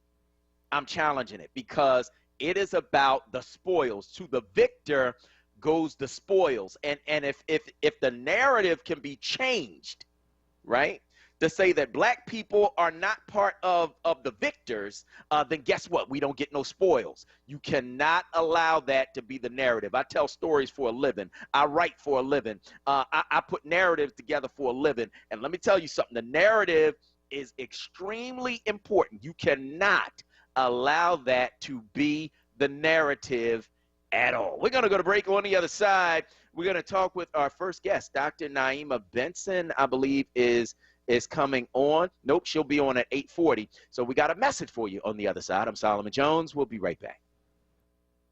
Dietz & Watson has been making premium meats and artisan cheeses for over 80 years. And when it comes to stacking sandwiches and party platters, they've got something for everyone in the family, like maple honey turkey breast, American cheese, buffalo chicken, and more. So get to your local deli and taste 4 generations of family recipes. With Dietz & Watson on the table, you'll have everyone coming back for seconds and thirds. Dietz & Watson, it's a family thing since 1939. PECO is here to help this winter. With LIHEAP, you can get up to a $1,000 cash grant towards your PECO bill. You don't have to be behind on your bill to qualify, and you'll never have to pay it back. Even a family of 4 with an annual income of $40,000 is eligible. So don't count yourself out. This deal is first come, first served, so apply now at PECO.com/LIHEAP or call 800-34-HELP4. That's 800-34-HELP4.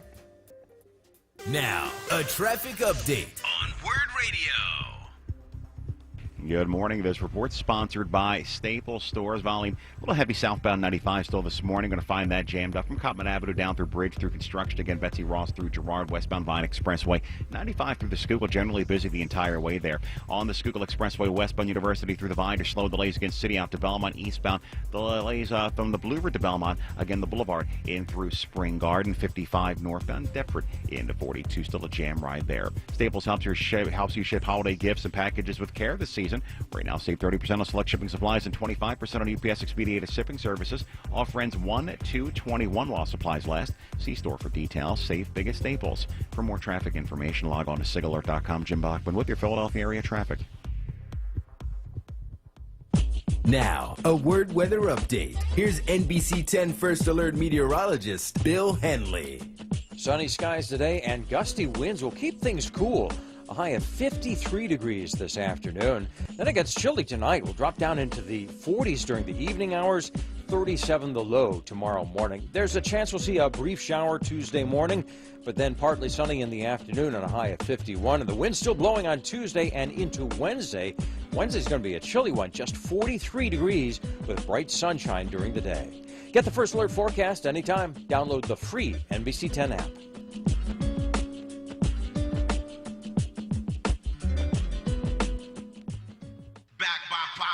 It's Wake Up with WURD, hosted by Solomon Jones. Right now on WURD Radio. 96.1 FM. And 900 AM WURD.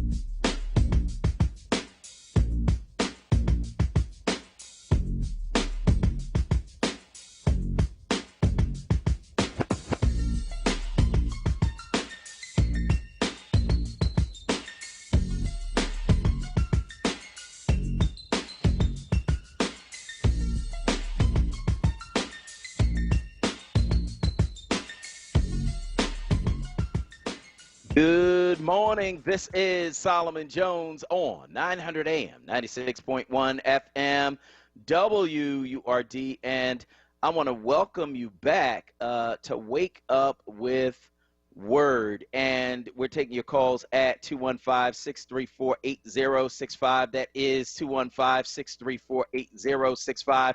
That is the number you can call to get in on the conversation right here at WURD Radio. Want to remind you that you can rep your support for WURD Radio, Philly's black-owned, black talk radio station. Now through November 16th, get a free WURD sweatshirt when you join or renew your membership. Use the code SAVESPACE, as in the new show, Save Space, hosted by Sincerely Sarita, Monday through Thursday from 7 to 9 p.m. Go to wordradio.com/join now and use the code SAVESPACE to rep Black Talk Media today. So we're taking your calls at 215-634-8065. Also, taking your comments on Facebook at ForWord. That's FORWURD, FORWURD. So, Kawesa, what are they saying this morning on Facebook? So we have quite a few comments here. Walter Davis says, thank you, Solomon, for guiding and educating us. Your audience through the selection process. As we recall, there was a 4-step process before sending our ballots off, and you had great resources and guests before the election, which helped educate and guide us to the Biden-Harris victory. Marilyn Y. Wack Bennett says, good morning, Solomon and Kawesa. Deborah Dorn Carter, Solomon, you and I both know what is done for evil. God turns it around for good. Everything 45 did, it worked against him. If God be for us, who can be against us? So that's another comment that we have here as well. Good morning, Debazi Slaughter. And then also Malcolm White says, I remember that about the, quote, Black Oak Park. So that's another comment. And Edwin Bowles says, if you go to the Kennedy Space Center, every video you watch, they mention going to Mars. It's funded by taxpayer dollars, and the largest visitors are young kids who just happen to be the future taxpayers. And then Billy Miller says, black people outperformed these past 2 cycles. Mail-in voting was introduced to all of us for the first time. We outperformed. And then Rebecca Truxon is saying, hey, Kawesa, how are you doing? I'm doing well. Thank you so much for asking, Rebecca. I am doing well. Thank you for that. And then I did see a couple others here. Lastly, Robert Garland says, diminishing the black vote is the next thing. He says AOC's, quote, embrace the base is all about this. Eva Longoria got in trouble with black women over this as well. So those are just a couple comments that we have on our page. All right. All right. So you can give us a call, 215-634-8065. That is 215-634-8065. That is the number you can call to get in on the conversation right here at WURD Radio. Let us know where you are in these various things we're talking about on this morning show. 215-634-8065. That is 215-634-8065. That is the number you can call to get in on the conversation right here at WURD Radio. Let us know where you are in these various things we're talking about on this morning show. Kawesa, did you watch the Eagles on yesterday? So, to be honest, I only saw a little bit of it because we were doing so horribly, and I was not here for it. I couldn't stomach it. And the fact that, and so for anyone, who's listened before, the majority of my family is in North Jersey. So they are Giants and Jets fans. I'm like the black, I'm like, I'm really like on a ship or, all by myself, right? And, I did not want to hear the snide remarks, comments, backhanded whatevers from my family. And so, I just had to tune them out. I cannot believe that they they've been beating them this whole, and then they just pick now to lose to them. It was upsetting. It was bad. It was bad. I hated seeing that, and it's like, I don't know, man. Something is really, really off. Like with Carson Wentz, he be running around like he running for his life, and sometimes he's doing it when he doesn't have to, and the coach making these terrible decisions, and the receivers just dropping passes, pass dead in your hand, you dropping it, and I'm like, it's hard to watch. It is. It's hard to watch, especially 3 years removed from the Super. They just won the Super Bowl, Kawesa. Mm-hmm. They sure did. And then we out there stinking up the joint. Like, it smells so bad. Like, I can smell it through the TV. Like, they don't need anybody in the stands because they funk them out. Like, that's really what would happen. Like, they are so awful. And I'm just like, listen, I'm not going to be a turncoat. I love my Eagles. I will stay an Eagles fan for the rest of my life. But come on, guys. Like, do better. They're paying you all this money. I have seen high schoolers play better than some of these guys on our team. And I'm just like, what? What is really going on here? I don't know. Yeah, it's bad. It's bad. So I want to hear from you. Give us a call, 215-634-8065. That is 215-634-8065. That is the number you can call to get in on the conversation right here at WURD Radio. Let us know where you are on these various things we're talking about on this morning's show. 215-634-8065. That is 215-634-8065. Of course, we are getting closer to Thanksgiving as well. And we want to know what you guys are going to do. So give us some ideas. 215-634-8065, because here we are in the middle of this pandemic with things getting worse in terms of how, people are gathering or where people are gathering, or even if people are gathering. So what are you guys going to do for Thanksgiving? That's number one. And then number two, I need to know what's on the menu. 215-634-8065. That is 215-634-8065. That's the number you can call to get in on the conversation right here at WURD Radio. Let us know where you are and what you're doing for Thanksgiving. So I told y'all we going to do ours on Zoom. My mom is like buying all the food, and everybody's going to get a plate, and then we're going to do it on Zoom. I can't wait. I think that's going to be fun. I want to know how you guys are going to do it, but more importantly, what is on the menu for Thanksgiving? 215-634-8065. Let's go to Sister Murray from University City on line one. Go ahead, Sister Murray. Good morning, Solomon. How are you? Good morning. Good morning. Listen, Solomon. Mm-hmm. Now, we got to get a hold of this because we can't afford to go back on the lockdown. And everybody around the world needs to do what they need to do, and that is to continue to wear your mask and continue to wash your hands and limit your traveling if necessary, because we can't afford another lockdown. These restaurants, everybody in their businesses are already almost gone, and everybody has to do what they need to do. And Solomon, we need those seats, so we got to stay focused on that too. So me and my husband have been sending money down there. Ever since you put it out there on the radio, the last 4 days, we've been finding a little extra $15 here and there. And everybody around the world, if you got a little extra $15, you got a little piggy bank, you was about to go buy extra TV, take $15 away from it, tell 10 people, and them 10 tell 10, and keep sending money down there to Georgia because we need them seats. God's going to bless that 10, 15, 10 times overfold if you just do what we need to do. Have a safe holiday. Be safe. Continue to wash your hands. God bless you, Solomon. Have a great day. All right, I want to thank you for your call this morning on WURD. If you want to get in, it is 215-634-8065. That is 215-634-8065. That is the number that you can call to get in on the conversation right here at WURD Radio. Let us know where you are on these various things we're talking about on this morning's show. Of course, you can also weigh in on Facebook at ForWord. That's FORWURD, FORWURD, and let us know where you are on these topics this morning. So, Kawesa, what are they saying this morning on Facebook? So got a few more comments here.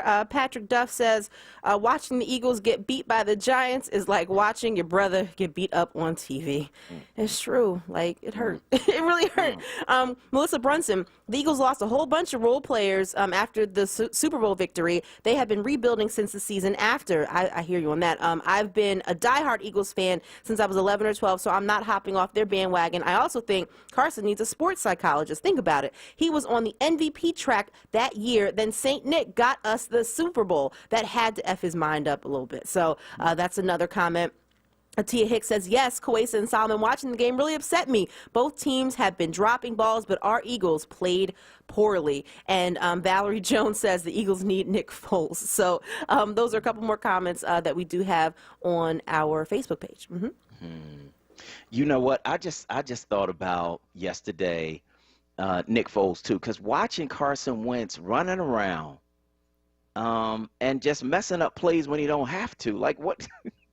You know, not throwing the ball out quick. I know you got the plays are designed so that you got one guy who's going to come open quickly for short yardage.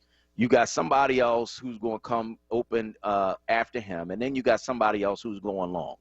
That's usually how it's designed, right? You ain't got everybody going long, so you got to sit there and wait for them to get open. It's somebody that's open quick, and if it ain't, you know what? Throw the ball away. And I'm watching him running. I'm like, what are you doing? Why are you doing that? You know, it's really, really crazy to watch, because when I watch other teams, you don't see that. You don't see that. You don't see the stuff that they doing. They doing stuff that other pro teams just don't do. And I'm like, what are y'all doing? Maybe it's me. No. Maybe it's me. It's not you. It's not? No, it's not. We stink, man. We stink. Lord have mercy. They are awful. 215-634-8065. That is 215-634-8065. Walter from New Jersey's online too. Go ahead, Walter. Good morning, Solomon. Good morning, Queen Kuwait. How you both doing? Good. Wow. I think Wentz is thinking too much. He's like a cognition, a tank, you know. And one thing, the difference between Wentz and Foles has a quick initiative to just make it happen. Their relationship reminds me, I don't know how old you guys are, but they remind me of the Richard Burton and Elizabeth Taylor relationship, make them the breakup and back and forth and all that stuff. And they're even contemplating getting back with them. People got mad at Brett Favre, who commented over the weekend the Eagles should have maintained the Nick Foles. It's terrible. It's a head scratcher, you know. Makes me want to go back and get into sports journalism again and then write the more truth than nothing but the truth, you know. And closing to Solomon, is there an address or an email address, you know, a web page in Georgia in terms of if one wanted to support that Senate seat and all? Is there a website that's out there? Yeah, you can go to actblue.com. You can go to actblue.com and you can go to both campaigns from there. There you go. Actblue.com.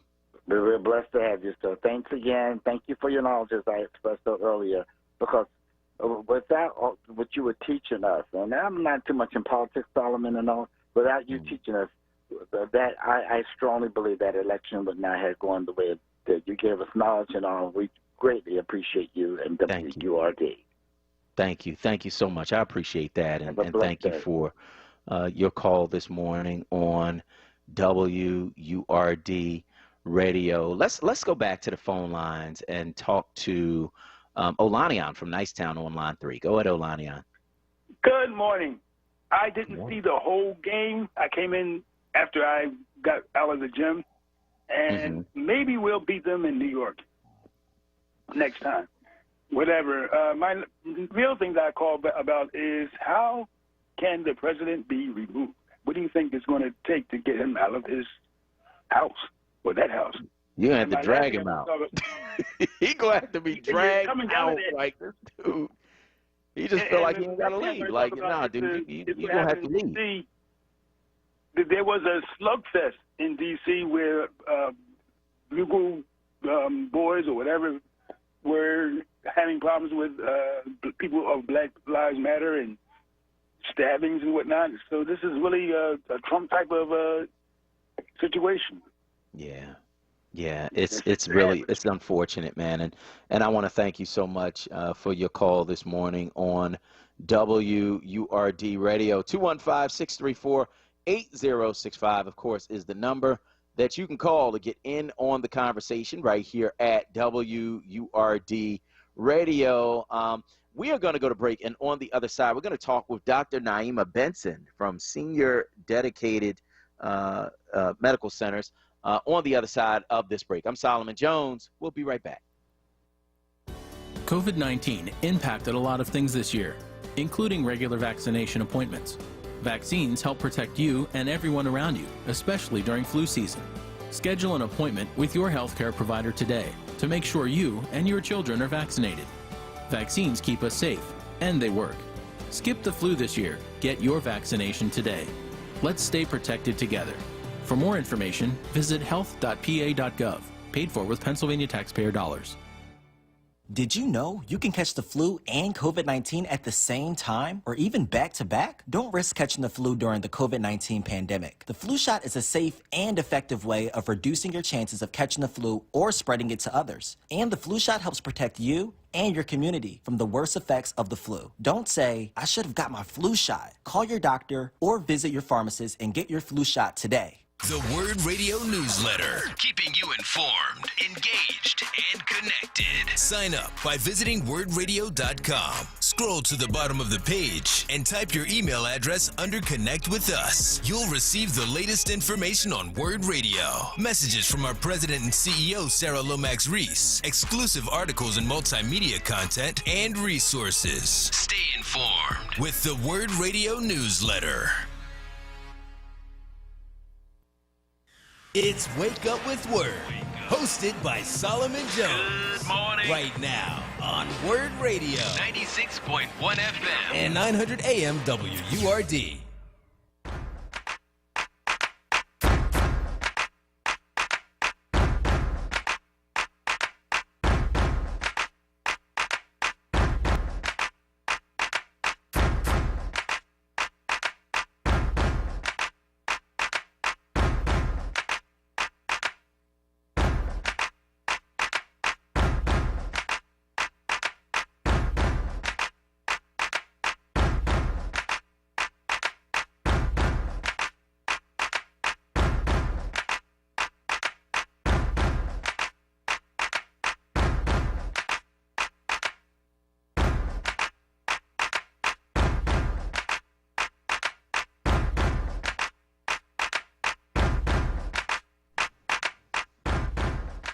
Good morning. This is Solomon Jones on 900 AM, 96.1 FM, WURD. And I want to welcome you back to Wake Up with WURD. We are, of course, taking your calls. Nope, no, we're not. We're talking with our next guest, Dr.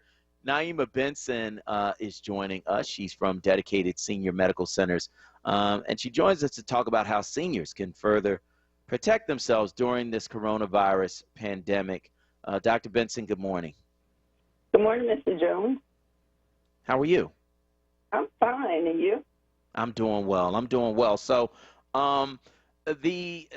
we've got, 11 million cases now of COVID-19 coronavirus infections around the country. It is spreading like wildfire now, and seniors are particularly vulnerable. What are you telling your patients now about this pandemic?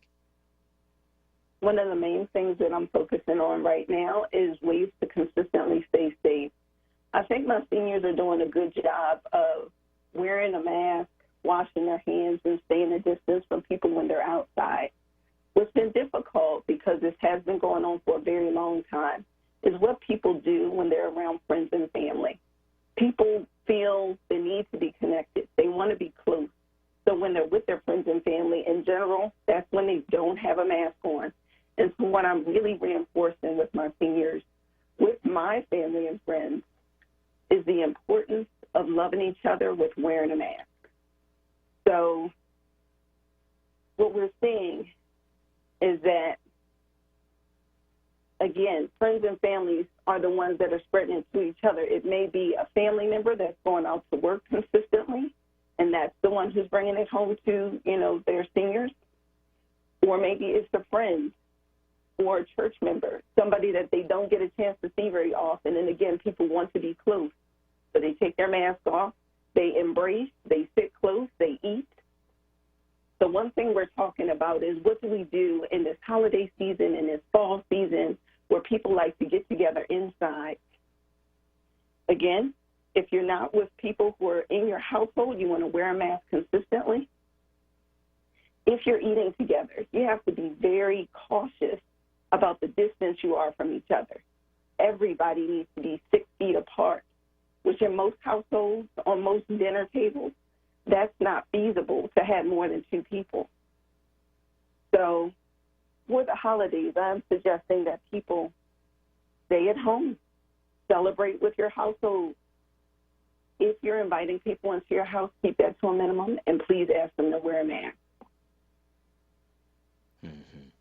Yeah, I think all of that is good advice, and I think you're right about people becoming more lax about just protecting themselves.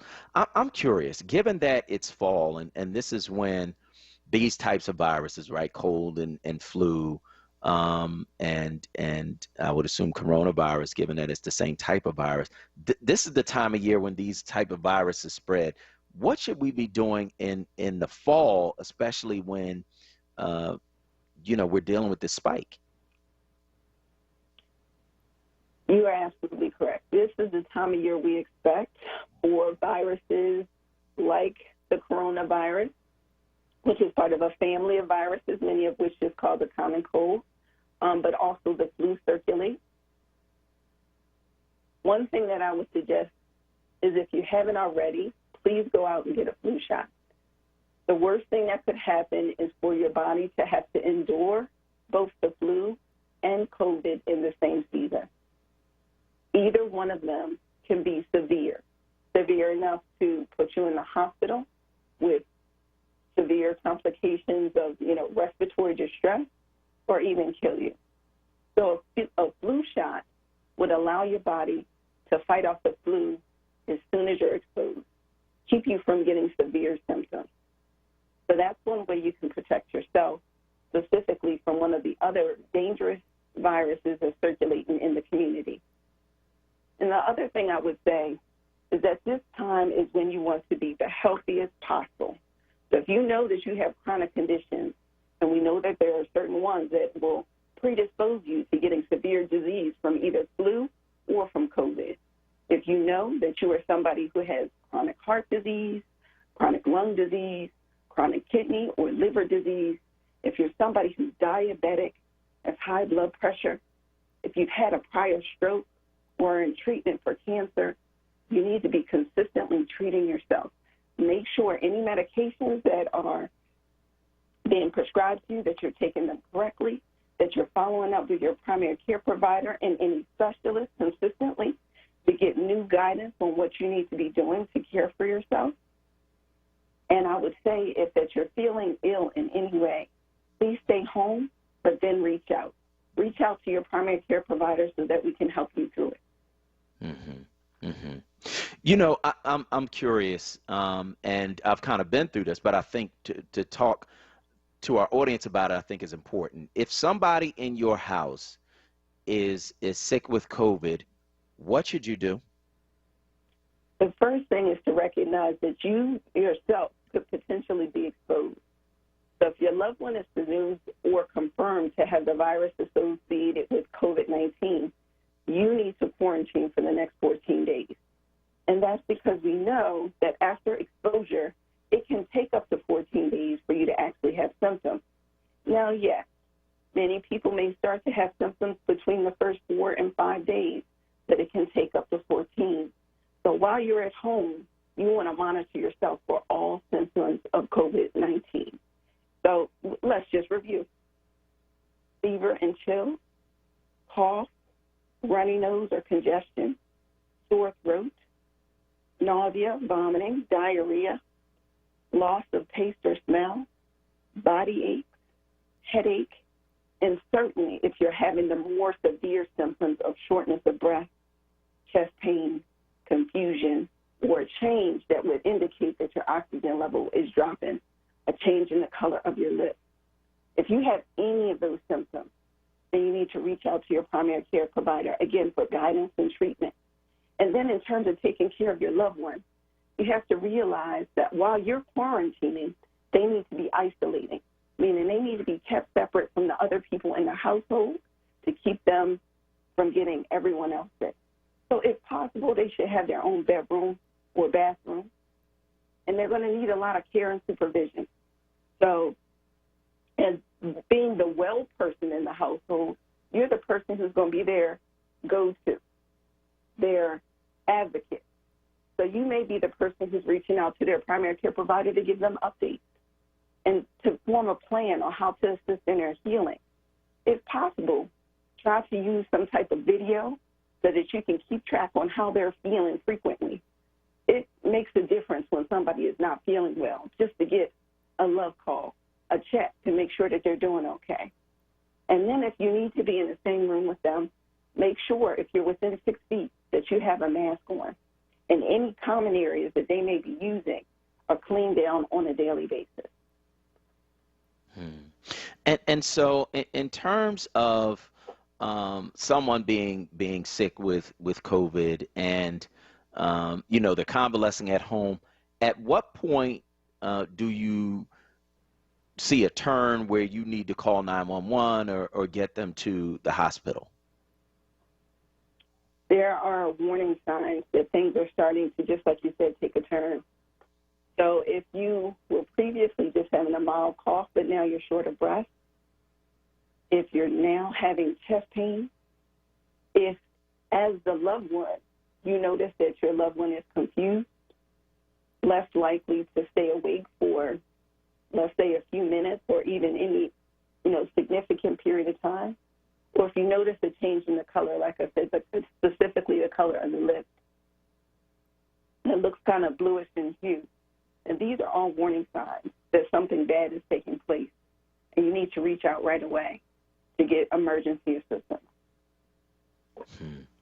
And how do people get in touch with you and dedicated senior medical centers?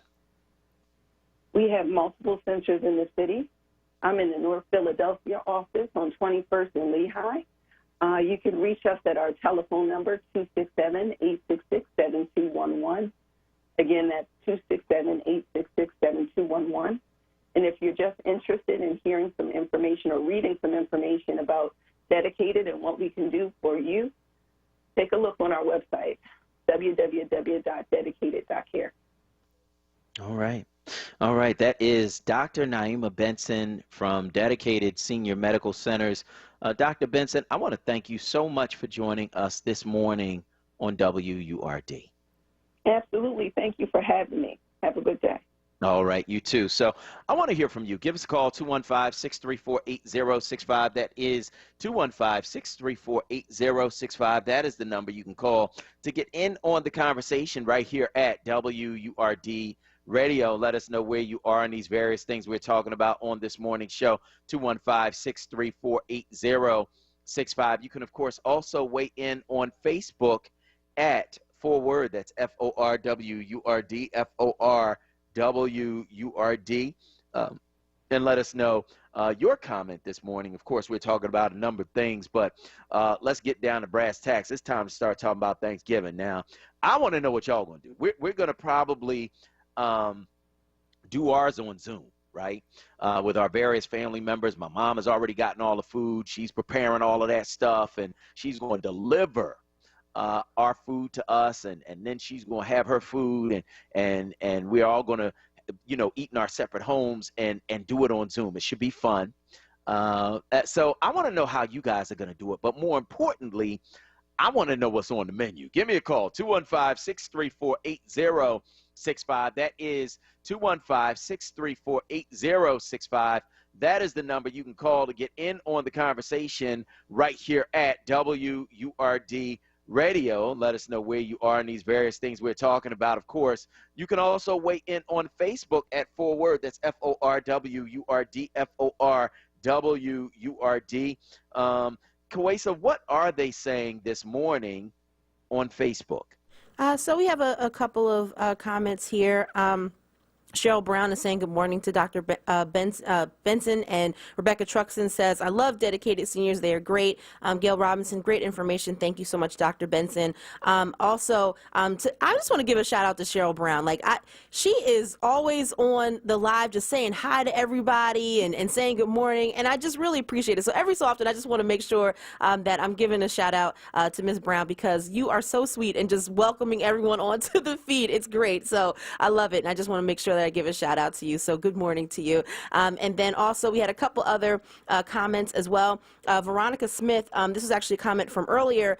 She was saying, I live in Strawberry Mansion, and my city council, along with Gerald Clark, whose office is in my neighborhood, do absolutely nothing. Trash on every corner, abandoned houses, and there is a notice on my door every day to sell my home. And then we also have Raphael Suleiman saying Elon Musk is trying to get people off of the planet to Mars and beyond. Black folks still suffering here on Earth. SpaceX is managing the affairs of NASA now. Sherry Garrett DeBress says that money for the space exploration was already set aside and spent way before the pandemic. So that's another comment. And then Sandra Field says, Solomon, in 1956, when my dad moved us to the 5200 block of Addison Street, it was all white. The pharmacy, grocery store, and other stores were owned and ran by Jewish people in my block, and it was mostly an Irish family.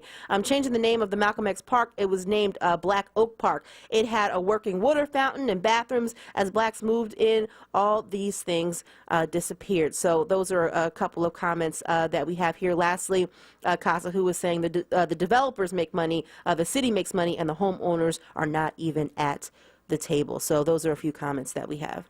All right. Well, we are going to go to break, and on the other side of this break, we are going to talk with lawyer and critical race theorist Dr. Tim Golden to break down some of the things we've been talking about on this morning show, including that MAGA, what was it, Million MAGA March, right? We can't have nothing. We had a Million MAGA March. Everybody wants to steal it, right? So now they got the Million MAGA March, except it wasn't a million. So we're going to talk about that, as well as the power and importance of the black vote. I'm Solomon Jones. We'll be right back. At PICO, we know one thing is certain. Times have changed. From kitchen classrooms to couch conference calls, searching for a new job, or new ways to keep your family connected. These changes have become a part of our reality. That's why our teams are working 24/7 to meet the needs of our communities. So no matter how much things change, you can depend on PICO to be there with the energy and help you need to power through. Learn more at pico.com. Listen to Laborers Live. We created the weekend. We created the 40-hour work week. We just want enough to feed our family, be able to send our children to college, and let our next generation do better than we did. To people that might have forgot how important unionism is in a country like the United States. People now infringing on our 8-hour workday, trying to work people more than 8 hours without overtime, trying to work people without benefits. In the long run, everybody's getting a fat paycheck except the worker. So this is really a wake-up call for America. The struggle is continuous. Tune in to Laborers Live every Friday from 4 to 5 p.m. Sponsored by LESIT, the Laborers Employers Cooperation Education Trust of the Laborers District Council of Philadelphia and vicinity. Local 332, Sam Staten Jr. Business Manager. Local 57, Esteban Vera Business Manager. Local 135, Dan Woodall Jr. Business Manager. Local 413, James Harper Jr. Business Manager. The Laborers District Council, Ryan Boyer Business Manager, and Tony Staten, Executive Director of LESIT. Are you looking for a rewarding position and sign-on bonus for caregivers? Or are you a senior looking for a caring home care agency that actually cares about you?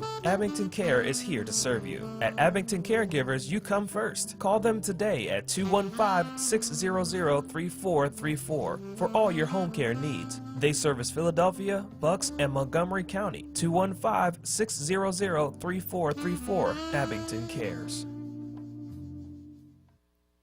This is WURD Radio. 96.1 FM. And 900 AM WURD Philadelphia. Black Talk Media. You're waking up with WURD. Hosted by Solomon Jones. Good morning. Right now on WURD Radio. 96.1 FM. And 900 AM WURD.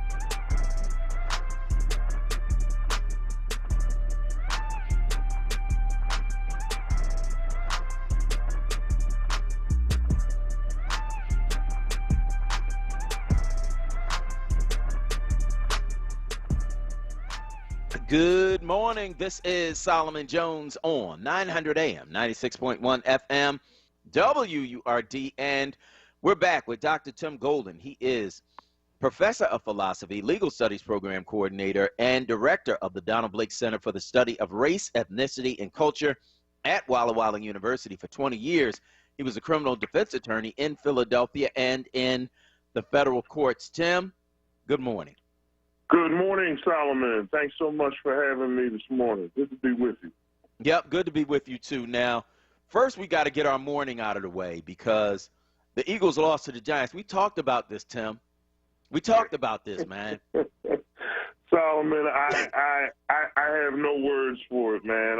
I feel as bad. I feel almost as badly about the Eagles as I do about the current state of the transition that is not happening in Washington. So it's bad. It's bad. And it looks like it's all downhill from here because over the next few weeks, it doesn't get any easier. They play Cleveland, and then they play at Green Bay. Then I think they play New Orleans at home, and then Russell Wilson and the Seahawks come to Philadelphia. So it looks like if there's a light at the end of this tunnel, it just might be an oncoming train. No, it's awful. Oh yeah, I think you're right. I think you're right because, you can't beat the Giants, man. They only won 2 games, man, before they played you. Like, this is... Oh, it's ugly. It's ugly, Solomon. It really is. It is ugly, yeah. So let's talk about something else that's ugly because you got the so-called Million MAGA March that took place this weekend with thousands of Trump supporters showing up to repeat Trump's falsehoods about election fraud leading to Trump's loss. The Trump supporters were confronted by counter-protesters, and there were skirmishes. Tim, what does this say about the state of politics and its connection to race in America?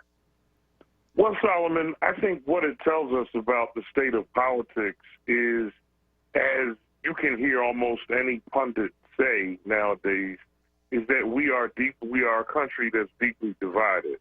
But it isn't just that we are divided politically, because this election wasn't just about political divisions and public policy disputes. It was in many ways a referendum on a president who ascended to office based on a racist lie about President Obama not being born in the United States, and one who will be leaving office in a couple of months to cede power in part to a black woman who will now occupy the vice presidency. So I think surrounded on the front end by his birtherism and on the back end now by his open and hostile resistance to an incoming black woman as vice president, I think it shows us the kinds of things that you're seeing that we saw last weekend with the Million MAGA March. By the way, it's interesting that they would appropriate the rhetoric from 25 years ago from the Million Man March. I think we can't have nothing, Tim. I know. Solomon, I think that's fascinating too. It is. That could be a whole conversation in itself. Yep. But what amazes me is you have the political divisions that in many ways are also deep racial divisions. Right. And they're deep racial divisions because, again, this election wasn't just about public policy differences. This also had a lot to do with the fact that this president, again, he ascends to political power in the context of the first African-American president, and now he has to cede power to the first black woman vice president. And I think politics and race go hand in hand, and so much of the vitriol and the hostility that you see coming from Trump supporters is based on these racially charged comments that the president has made, whether it's the birtherism or Charlottesville or the claim that the people who were going to kidnap the governor in Michigan wasn't really a problem. He said she may not have really had a problem, to his handling of the coronavirus, to his him completely ignoring the reality that his own FBI director has identified white nationalists as the single biggest threat to national security. And in terms of terrorism, I think all of these things together send a message to America that the politics of Trump is the politics of peddling in America's racist past and exploiting it to get political power and political gain. So it doesn't reflect well on the state of race relations in this country at all. And I think that's a serious problem. I think it's interesting that you bring up the progression from a black president on the front end and Donald Trump attacking him in really ridiculous ways that people wanted to believe. And that being the impetus for him rising to political power. But then on the back end, he has to give up that power with a black woman poised to become president after Joe Biden. And, you know, it's not something that's talked about a lot, but I know his supporters have to be apoplectic, man, with this black woman in a position to become president of the United States. I think that, although not spoken about a lot, is one of the things that's at the root of this, man. It is, Solomon. It is front and center. Since the Emancipation Proclamation, poor whites, working class whites, as we call them today, have generally been made to think that they are better than black people because at least they're not black. Right. And they've been made to feel that the country is theirs, the way of life is theirs. If you study a lot of the rhetoric around desegregation, one of the real things that concerned people in the South was that their way of life was slipping away from them, right? That they were losing their country. And this is the rhetoric that President Trump has seized upon for the past 4 years. He has found a way to appropriate that rhetoric such that it appeals to the same sensibilities of people during Reconstruction who were told things like these newly freed slaves are going to take your jobs.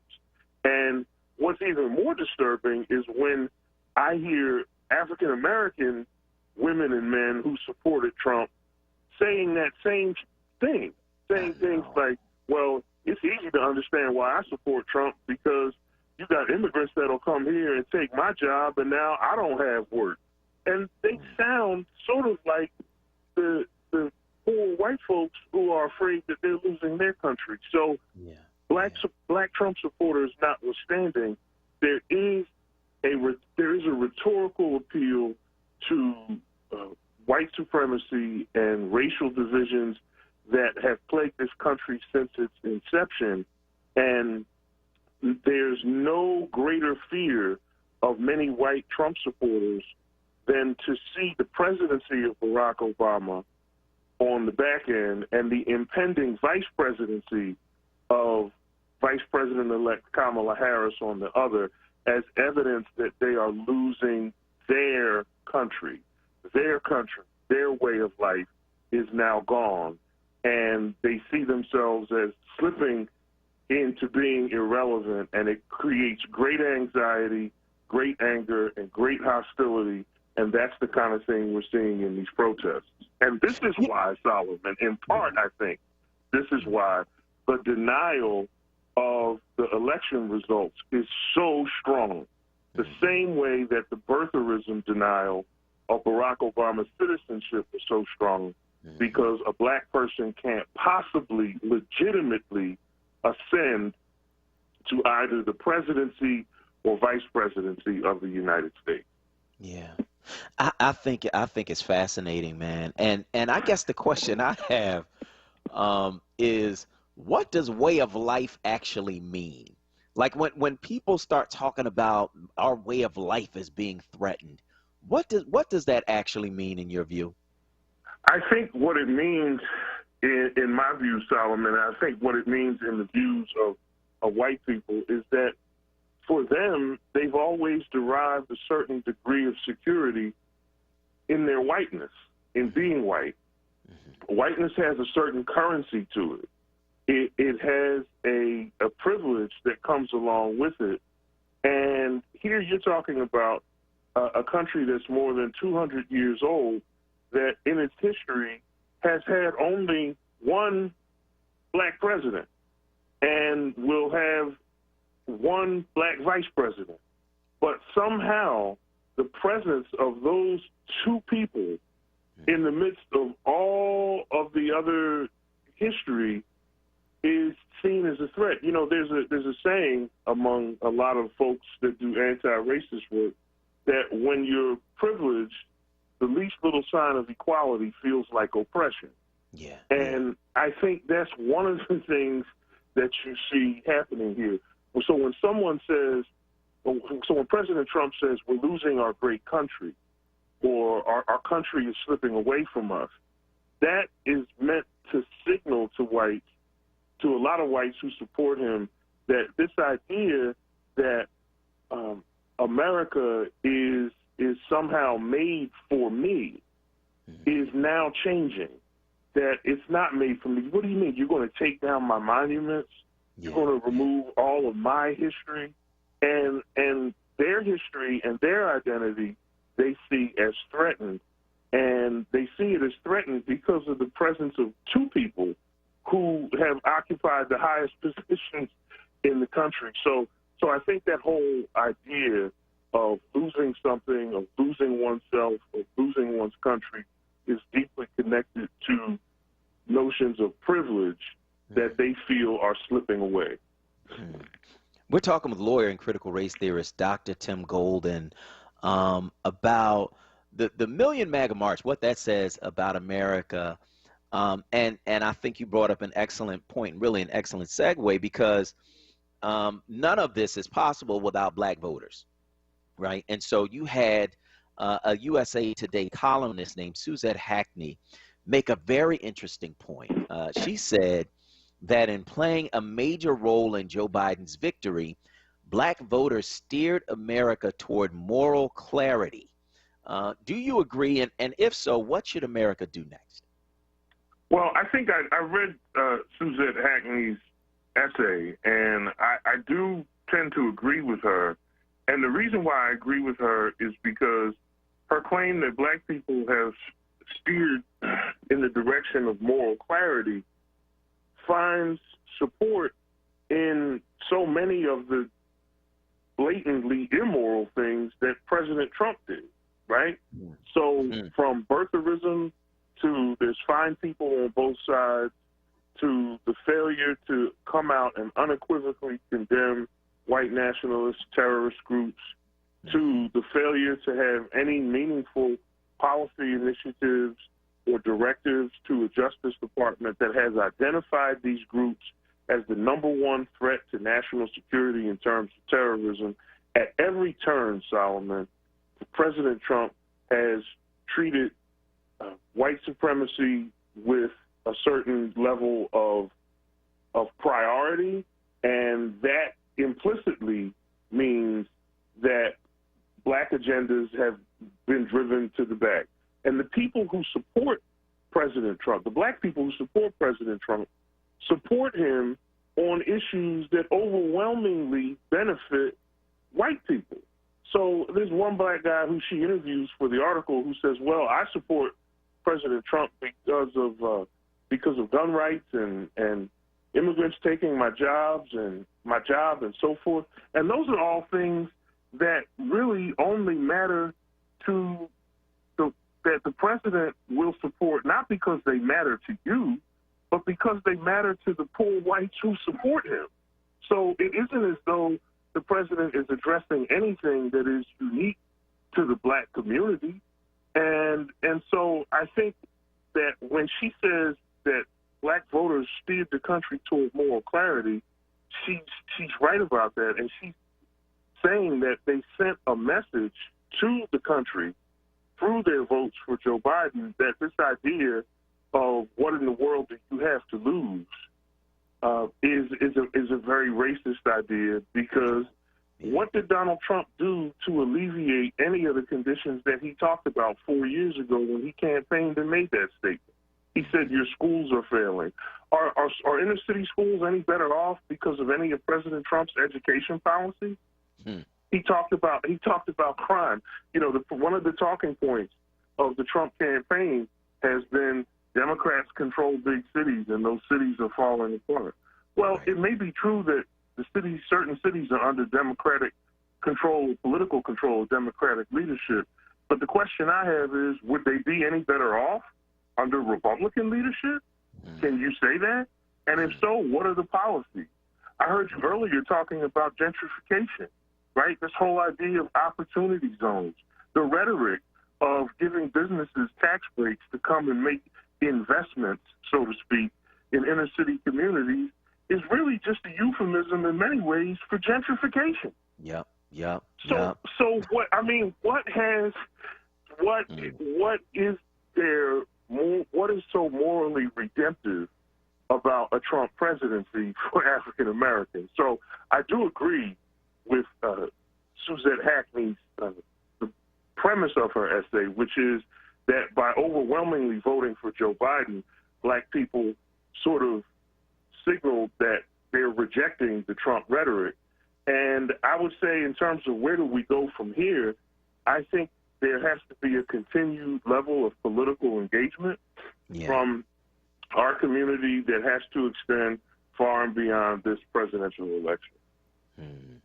Yep, that's Dr. Tim Golden, lawyer and critical race theorist, talking about the black voters and the assertion by a USA Today columnist that we have steered America toward moral clarity, which I find interesting because even though Donald Trump lost by 5 million votes or more, you had 71 million people who voted for him. And so you've got half the country who seem to be rejecting, Donald Trump's racist rhetoric and just, buffoonish behavior through his 4 years as president. But you've got almost half the country that's supporting it. And so we might be steering America toward moral clarity, but we ain't there yet. We still maybe a couple miles away. You know what I mean? This was a car. I think we might be a couple 100 miles away. Yeah. And here's the thing, Solomon. What you could do is you could say, wait a minute, okay, 73 million people voted for Donald Trump. But you could also try to argue that doesn't mean that 73 million people endorsed his racist rhetoric and endorsed the racist ideas that he promotes. And that may be true in the sense that if you polled those 73 million people and they were honest with you, a lot of them would tell you might be something like, I don't like any of that stuff, but I held my nose and voted for him because the economy was doing well under him. Right? So you may have a lot of people within that 73 million number who are saying that I don't endorse his racism, but I like some of his other policies. But my question or my retort to that is, can you really separate those two things? Right. Because it seems to me that his racist rhetoric and a lot of his policies sort of coincided with one another, and a vote for one necessarily means a vote for the other. So I'm not so sure how you might be able to make that distinction, and I think a lot of those 73 million voters may help themselves to feel better about their vote by saying, hey, I don't like the things he says, but I like other things about his presidency. But I don't know how much you can separate those two things. And so, I think once again, back to Suzette Hackney, she says something fascinating to me, because what she says is that black people steered the country toward moral clarity. And isn't it fascinating, Solomon, that black people have historically been the moral conscience of the United States? That since the inception of the United States and the abomination of chattel slavery, it's been the efforts of black people that to help the country bridge the gap between its promises and its lived everyday experience of black people. That has always been the voice. And I think the voice of the people that you see in this election, black people in this election that Suzette Hackney talked about, is just the latest iteration of black people's attempt to bridge the gap between American promises and everyday reality. And this is what we have been historically to the country, is its moral voice. Yeah. That is lawyer and critical race theorist Dr. Tim Golden. He's professor of philosophy, legal studies program coordinator, and director of the Donald Blake Center for the Study of Race, Ethnicity, and Culture at Walla Walla University. For 20 years, he was a criminal defense attorney in Philadelphia and in the federal courts. Tim, thanks so much. Thanks for having me, Solomon. Take care. All right, brother. You too. We're going to go to break. On the other side, we're going to talk with our next guest. He is Joseph Darius Jafari from Spotlight, Pennsylvania, about a COVID-19 outbreak in a Pennsylvania prison for the medically vulnerable. Wait until you hear this. But first, rep your support for WURD Radio, Philly's black-owned Black Talk radio station, now through November 16th. Today, get a free WURD sweatshirt when you join and renew your membership. Use the code SAVESPACE, as in the new show Save Space, hosted by Sincerely Sarita, Monday through Thursday from 7 to 9 p.m. Go to wordradio.com/join now and use the code SAVESPACE to rep Black Talk Media today. Dietz & Watson has been making premium meats and artisan cheeses for over 80 years. And when it comes to stacking sandwiches and party platters, they've got something for everyone in the family, like maple honey turkey breast, American cheese, buffalo chicken, and more. So get to your local deli and taste 4 generations of family recipes. With Dietz & Watson on the table, you'll have everyone coming back for seconds and thirds. Dietz & Watson, it's a family thing since 1939. He's back. This is Reverend Al Sharpton. Keeping it real with the Reverend Al Sharpton. In times like these, we have to stay connected. At a brand new time. Monday through Thursday, 9 p.m. till midnight. I'm excited that Keeping It Real returns to WURD. Keeping it real. With the Reverend Al Sharpton. Monday through Thursday, 9 p.m. till midnight. This program is pre-recorded. No phone calls, please. Keep it locked to WURD 96.1 FM, 900 AM, WURDradio.com.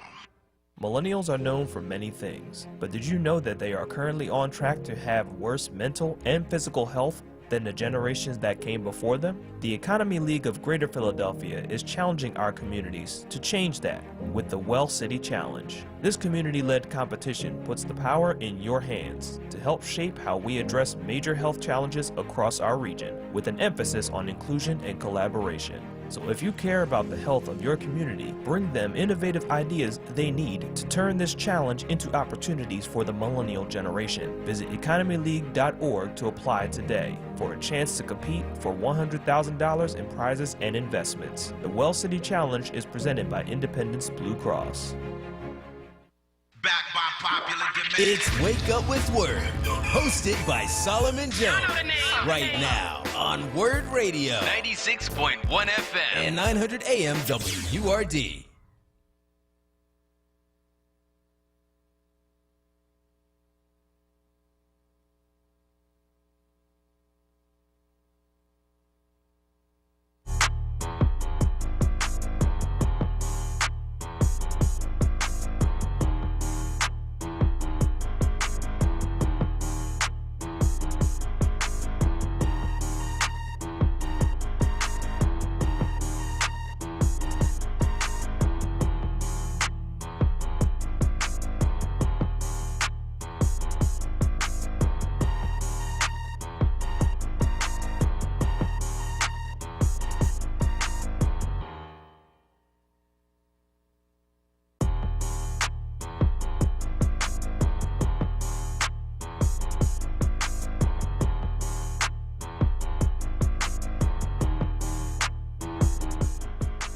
Good morning. This is Solomon Jones on 900 AM, 96.1 FM, WURD. And I want to welcome you back to Wake Up with Word. We are, of course, talking with our next guest. His name is Joseph Darius Jafari. He's a reporter for Spotlight, Pennsylvania. He joins us to talk about his recent articles that exposed a COVID-19 outbreak in a Pennsylvania prison for the medically vulnerable. Joseph, good morning. Good morning, Solomon. Thank you for having me on. Yep. It's a pleasure. So, where is this prison that you're writing about? So the prison is in Somerset, so it's in the southwest portion of the state, right? And the prison itself it's pretty unique, right? So Pennsylvania has quite a large geriatric population. That's because we are one of the few states left that have something called life without parole. And for those who don't know what it is, we have second-degree murder, which is you don't have to necessarily commit the murder itself, but be involved, and you can get life in prison without the possibility of parole. And so we have quite a large population within Pennsylvania that is housed within our prisons that are, very old, very ill, and it's quite expensive to take care of. And so we actually have this Laurel Highlands prison that is specifically made for geriatric care. So you have terminally ill patients, you have patients who are just very old and can't manage by themselves, people in wheelchairs, basically people who are at most risk of dying from COVID-19. There's been an outbreak in that prison that started last week, and as of today, actually, I just checked the numbers before I came on. We reported last week there were 129 inmates who had COVID-19. The number is now 300. Wow. And that's more than half of the inmate population that's in there right now. I'm sorry, it's one third of the inmate population right now, but it is more than half of all active COVID-19 cases within the entire prison population. So as you're talking to those who are running that prison and those who are responsible for those inmates, what are they telling you they're doing to try to stop this? Well, what's really crazy about this, and this kind of goes to the point that prisons are not great places to have an illness, especially a respiratory illness. So they have done everything that they're supposed to do, actually, surprisingly, right? So the Department of Corrections has reduced the population by more than half, right? It usually has about 1,500. They're able to get their population down to 830. And so they've been able to socially distance. That's what the CDC recommended, and they took it pretty seriously when it came to Laurel Highlands. Other prisons, that's questionable. And on top of it, the inmates I spoke to, they are wearing masks. The guards are wearing masks. They're not coming in proximity of each other. But the problem is the fact that prisons aren't well ventilated. They're not meant to handle this kind of thing, especially even one that is meant to, house ill inmates. When you go to Laurel Highlands, it looks like an infirmary in a medical wing, right? So it looks like a hospital, but a hospital with bars. And still within that, it can't contain the virus within its own walls. So they're doing everything they can, technically, but there is one thing that they really could be doing, which is releasing more people. And that's something that Department of Corrections Secretary John Wetzel, we had a call with him, and he was pretty adamant. I mean, he's always been adamant about releasing elder, people who don't necessarily, who aren't a threat to safety. But it's been really hard to get anything done in the legislature for a host of reasons. But that is one thing that right now there is kind of unanimous decisions on, that we need to release elderly inmates and those who are ill, because it's not good news for them. Mm-hmm. Mm-hmm. So what alternatives happening right now inside the prison? There are no other options. The only option right now is to either wait this out or release inmates en masse. And so we have both Republicans and Democrats on board to do this. But again, it's been stalled because of COVID-19. The legislature has taken on different priorities during the election. It's just not something that and keep in mind that the legislation period ends. The session ends within the next couple of weeks, and even the legislators I spoke to who are advocates of this on both sides of the aisle, they've been even saying it's hard to imagine anything getting done. And the reality is the fact that with these new numbers, it's just not good news. Something needs to be happening now. Actually, something needs to be happening last week. But until there is kind of unanimous decision that this is something the legislature wants to take up now, and the General Assembly needs to take up now because it's important, because we don't want to happen what happened in nursing homes to happen in this prison and our prisons in general. It doesn't seem to be that it's a heavy priority. So, I mean, we've seen some other folks who have been let out of prison, you know, given that COVID-19 is such a big risk for certain populations, the elderly, those who are already sick. We've already seen other folks let out. If this prison has a third of its population that is dealing with COVID, you know, why haven't any of them been let out? That's a great question. So at the beginning of the pandemic, the legislature couldn't decide on who to release. We saw in other countries, we saw mass releases of prisoners.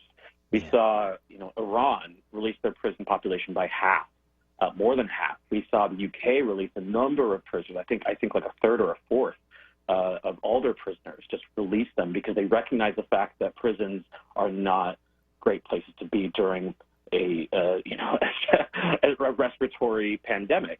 The United States did a really, really poor job of doing this. Jails actually were surprisingly the places that did it well. But so at the beginning of the pandemic, the Department of Corrections said we needed to release around 12,000 people for us to at least do the bare minimum to socially distance as much as we can, right? And the legislature could not agree on who to release or how to release them. And so it ended up going to the governor because there was so much deadlock inside the General Assembly. And the governor said, listen, we will do a temporary reprieve order, which was an executive order that released inmates who basically had a nonviolent offense, who were of a certain age, who had a specific illness, and were within 6 to 9 months of their parole date, right? Mm-hmm. That is such a small sliver of the inmate population. And the reality is that if you are 60 years old or 70 years old within prison, you are likely there for a violent crime that you committed when you were 20 or in your 30s, right? And so they didn't even qualify. There was only 13 inmates who qualified at Laurel Highlands out of a population of, at the time, 1,200. So it shows you the very small sliver of possibility for these people. And we don't have any other possibility to release others, medically vulnerable inmates outside of a commutation process or, a compassionate release program, which basically you have to be on death's door to get out. You have to be ultimately within 6 months of your death, have to be released to a certain place. It can't be a home. You have to have a doctor sign off. You have to have the original judge who sentenced you agree to your release. I mean, it's bureaucratic, a nightmare for those who have to deal with it when you're in hospice care and dying. So that is why we don't have many more release. We don't have a mechanism in place because we in Pennsylvania have just had such like a hard, law and order kind of view about criminality and how we house inmates and how we house people who have committed violent crimes. We haven't really given an opportunity for any kind of redemption or really kind of seeing what might happen in these cases. And if they are indeed not a threat to public safety, we haven't ever thought about the idea of just letting them out. Yes, I think it's a tough conundrum. But if you have people who committed crimes, even if the crimes were violent, and they committed them, 40, 50 years ago, and they're like 70 years old, what purpose does it serve to keep them in there to die from a death sentence from a disease? This is something that I am actively looking into, and something that I know that a lot of us really who are within the criminal justice, reporting realm really are fascinated by, because the entire point of prison is, I guess it's twofold. One, it's for the public safety, sure, but on top of it, it's about redemption, right? The entire thing is about rehabilitation. That is what prison at the core level is supposed to be, right? And so, I've been speaking with people who have been in there for 50 years, 40 years, 60 years, when they committed a crime when they're 19, 20 years old, like robberies and, sometimes violent crimes. But I guarantee you these people are not the same people. And yet at the same time, especially when they're ill, one guy I spoke to, he's in a wheelchair. He committed aggravated Well, he committed, I believe, he committed a murder when he was, 23. And, he's in his 60s now and in a wheelchair. I mean, it's hard to imagine this man is really a threat to public safety. And what's crazy about it is that we do have people on both sides, like I said, who agree with this. Senator Bartolotta and Senator Lisa Baker, Republicans, who are very big on criminal justice reform, this is something that they agree on. They agree that, and also because there's a fiscal aspect to this as well. Even if Republicans don't necessarily join on the moral aspect of this, there is a fiscal aspect to this. We are facing, as a state, a massive budget shortfall because of the COVID-19 pandemic, right? It costs just regularly about $65,000 a year to house a healthy inmate. The moment that you add in age, because prison conditions, when you get older, it makes it, it doesn't make you any healthier. You start eating aspirin every single day. That number jumps up to 85,000, 100,000, 130,000. You're talking about terminal care, hundreds of thousands. And we have currently we have 800 inmates just in Laurel Highlands who require that advanced level of care. How much money could the state save by even releasing half of them? There's a lot of fiscal responsibility that could be done on this front that we're seeing some Republicans kind of get to that side, but we need more. Yeah. So I'm sure you'll continue to watch this closely, and we'll check back with you for updates on this. Just a fascinating story around COVID for a population you don't normally think about, the folks in prison. That's Joseph Darius Jafari. He's a reporter for Spotlight PA, and he joined us to talk about the COVID-19 outbreak in Somerset Prison. I want to thank you so much for joining us this morning on WURD. Thank you so much. I appreciate it. All right. So we want to hear from you. Give us a call, 215-634-8065. That is 215-634-8065.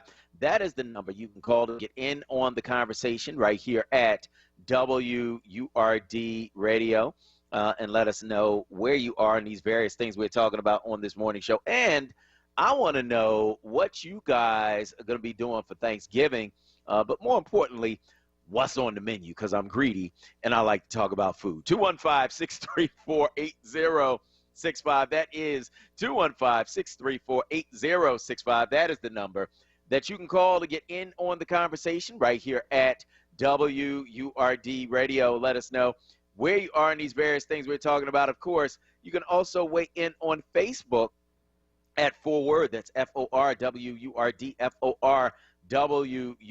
We'll get to some of those comments on the other side right after What's Trending. That's coming up next on WURD.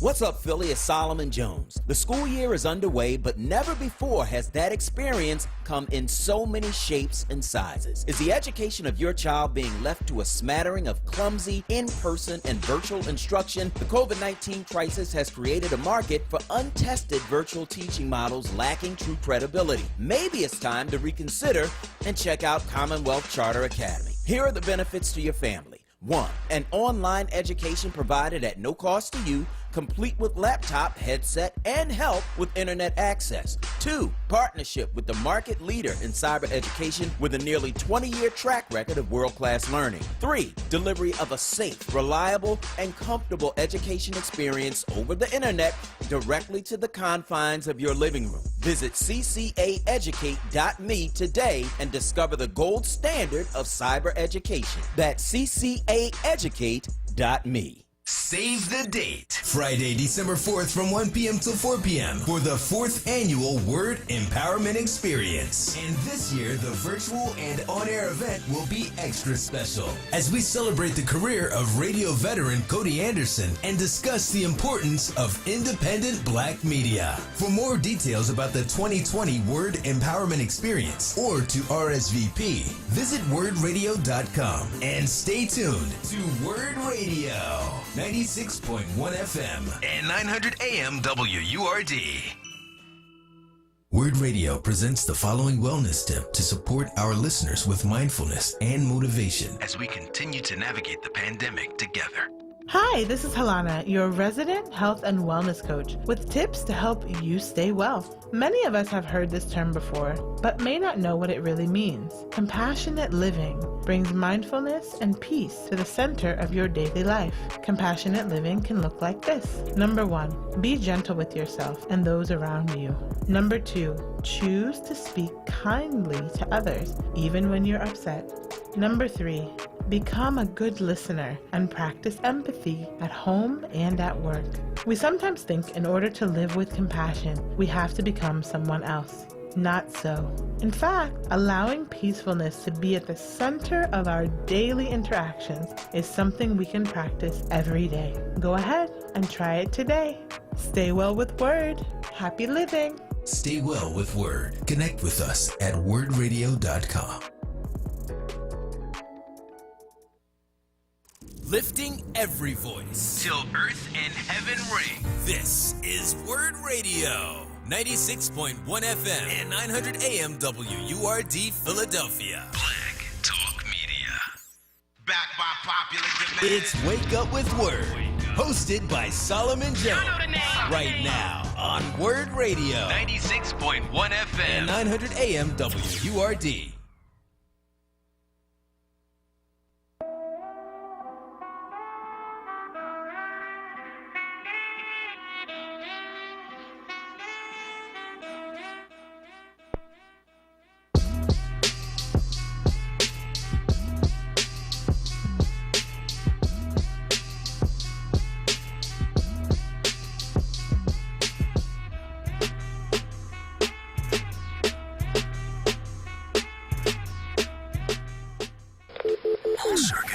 Here's what's trending. Yo, that's crazy. On Wake Up with WURD.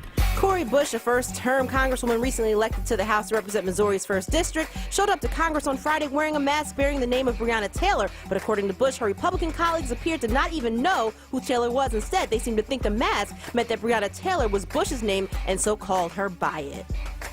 Lord have mercy. Legendary gospel artist Fred Hammond has contracted coronavirus. He disclosed his diagnosis to his fans on Saturday in a 4-minute video posted to social media. Hammond, a platinum-selling singer and producer, performs both as a solo artist and member of the gospel group Commission.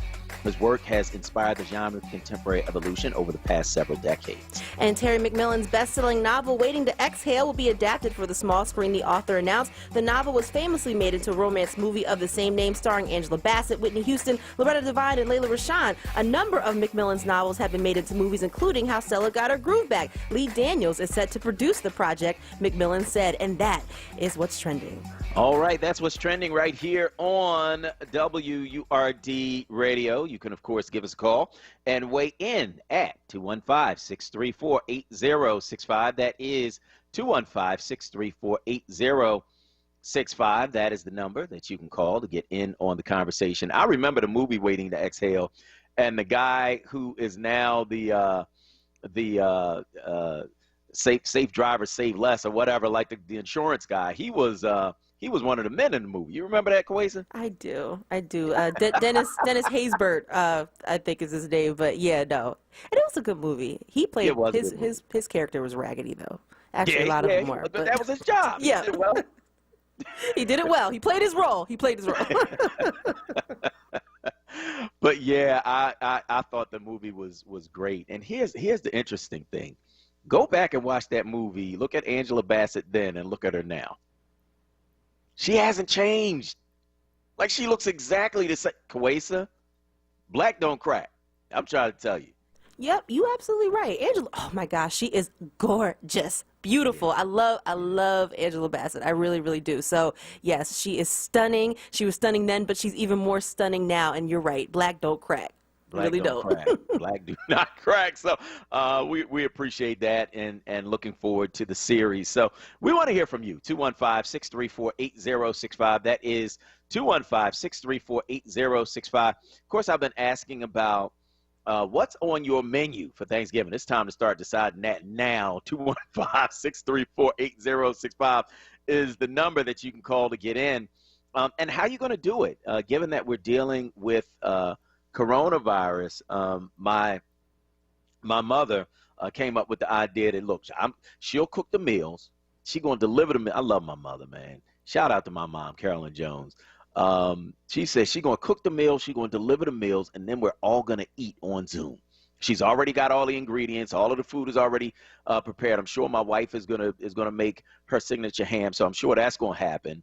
But we're going to do ours on Zoom. How are you going to do yours, and what is on the menu? I want to hear from you. Give me a call, 215-634-8065. That is 215-634-8065. Let's go to Sharon from Philly on line 1. Go ahead, Sharon.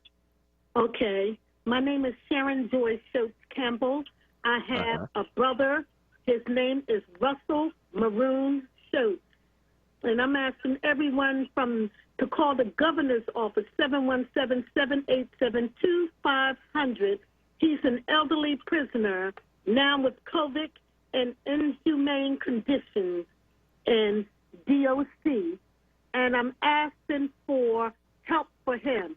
He has colon cancer, and he's also had pandemic, and they took all of the COVID individuals, put them in one space with one toilet, one sink. And he's trying What prison is he in? Dallas. And how old is he? My brother is now 76. He's one of the elders. He's one of the elder prisoners. Yeah.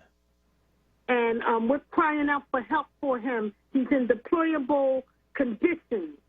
And we have to fight for our elders in prison. And I'm asking people to contact the governor's office. Well, why don't we do one better? Why don't we have you on as a guest so you can tell the whole story rather than just call and give us two minutes? So hold on for a minute. I'm going to have Kawesa get your number, and then we'll go from there, okay? Okay. All right. So hold on for 1 second. Let's talk to Renee from West Oak Lane on line 2. Go ahead, Renee.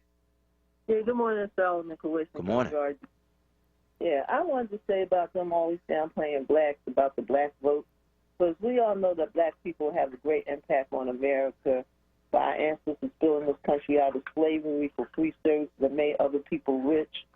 So we know the black votes have a great impact as well as other people voted him out as well.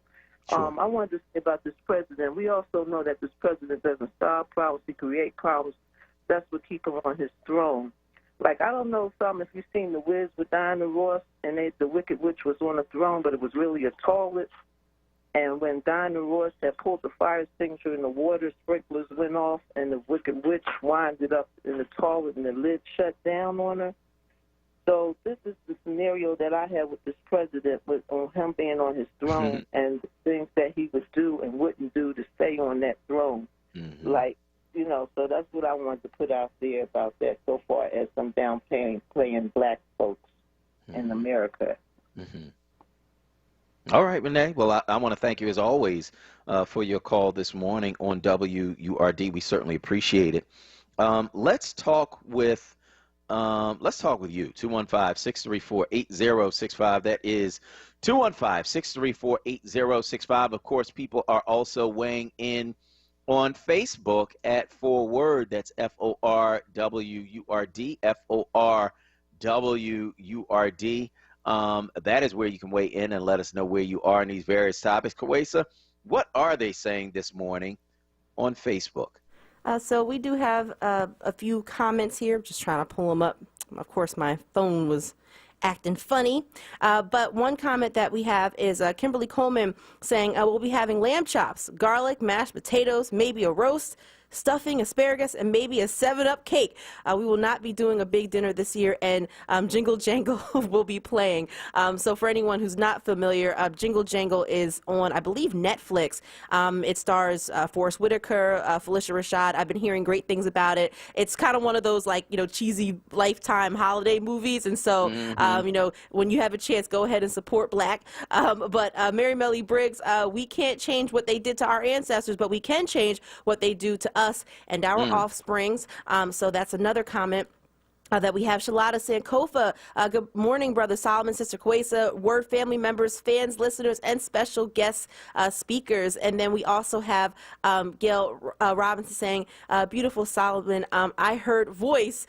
So that's one comment that's there. And lastly, let me just try to pull this back up. Atia Hicks, that good brother been in plenty of great movies, and Angela is beautiful in her early 60s. That is actually a comment about Dennis Haysbert, who was in Waiting to Exhale. And lastly, Yonda Washington, can I send your mom my address? Just slip it in there like I'm one of the fam. So that's another comment that we have as well. All right. Yeah, you got to get that Thanksgiving thing together, man.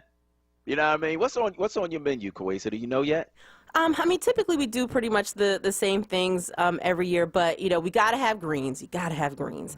Of course, we have our turkey, mac and cheese, of course, mashed potatoes, of course, stuffing, of course. And so we don't put our stuffing in the actual turkey. I mean, we still call it stuffing, but my mom has a really great recipe. That's the only stuffing I'll eat. Really the only stuffing that I enjoy. I can't really bang with anyone else's stuffing. So if she's not making it, or if I'm not making it, I might not eat it. And then, of course, you know, your sweet potato casserole. I'm so hungry right now. But we'll be making a lot of different things. But those are some of the top choices on our menu.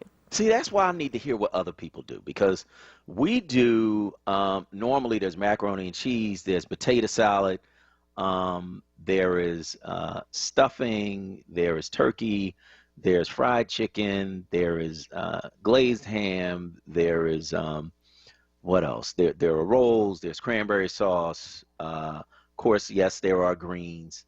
So, you know, but we don't do mashed potatoes. We do sweet potatoes. My mom just texted me and said greens. I said greens, Mom. So, you know, all of that stuff. And it's interesting because, Kwesa, you said y'all don't put the stuffing in the turkey. Some people call that dressing rather than turkey, rather than stuffing, I think. Yeah, no, you're absolutely right. They call it dressing. But for whatever reason, and I don't think that throughout my family, we really have never stuffed the turkey, but we still call it stuffing.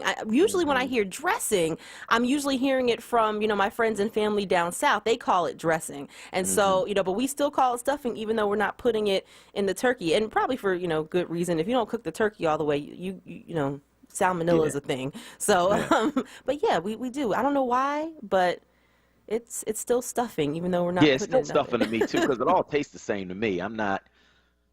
Dressing, when I think about dressing, I think about the stuff you put on salad. So I just learned a couple of years ago that some people called it dressing. Yeah, I found that out when I was in school, and I was like, what? Dress it? What? Yeah. What is that? No, I had no idea. And so, you know, hey, you live and learn, but it's still going to be stuffing regardless for us. That's right, and it's still going down the same way. Amen. So. We are planning and getting ready for our Thanksgiving. Hopefully you are too. I think that if we are still here in the midst of all that we're going through, man, we have a lot to be thankful for. You know, when you talk about the fact that 246,000 people have died from COVID-19, and we're still here, some of whom haven't gone through it and are still here, we got a lot to be thankful for. We had a madman in the White House. He's still there, but he's on his way out. We got a lot to be thankful for. You got millions of angry people in this country, but we are safe and we are sound and we're doing well. We got a lot to be thankful for. And so when I think about Thanksgiving, I'm not thinking about pilgrims and Native Americans and all of that. I'm thinking about really my God and my family and my faith and my great fortune, man, in being just blessed to still be here. So we got a lot to be thankful for. So we're going to be celebrating that, but that is going to do it for today's show. I want to thank all of our guests, including Joseph Darius Jafari from Spotlight, PA, Dr. Timothy Golden, lawyer and critical race theorist, and of course, Dr. Naima Benson of Dedicated Senior Medical Centers. And now, for super producer Kwesa Mathis and everyone here at WURD Radio, I am your host, Solomon Jones, saying stay tuned for The Source with Tiffany Bacon. And tune in Monday at 7. Stay tuned for Charles Ellison. He's coming up next. And tune in tomorrow at 7 for more Wake Up with Word. Peace.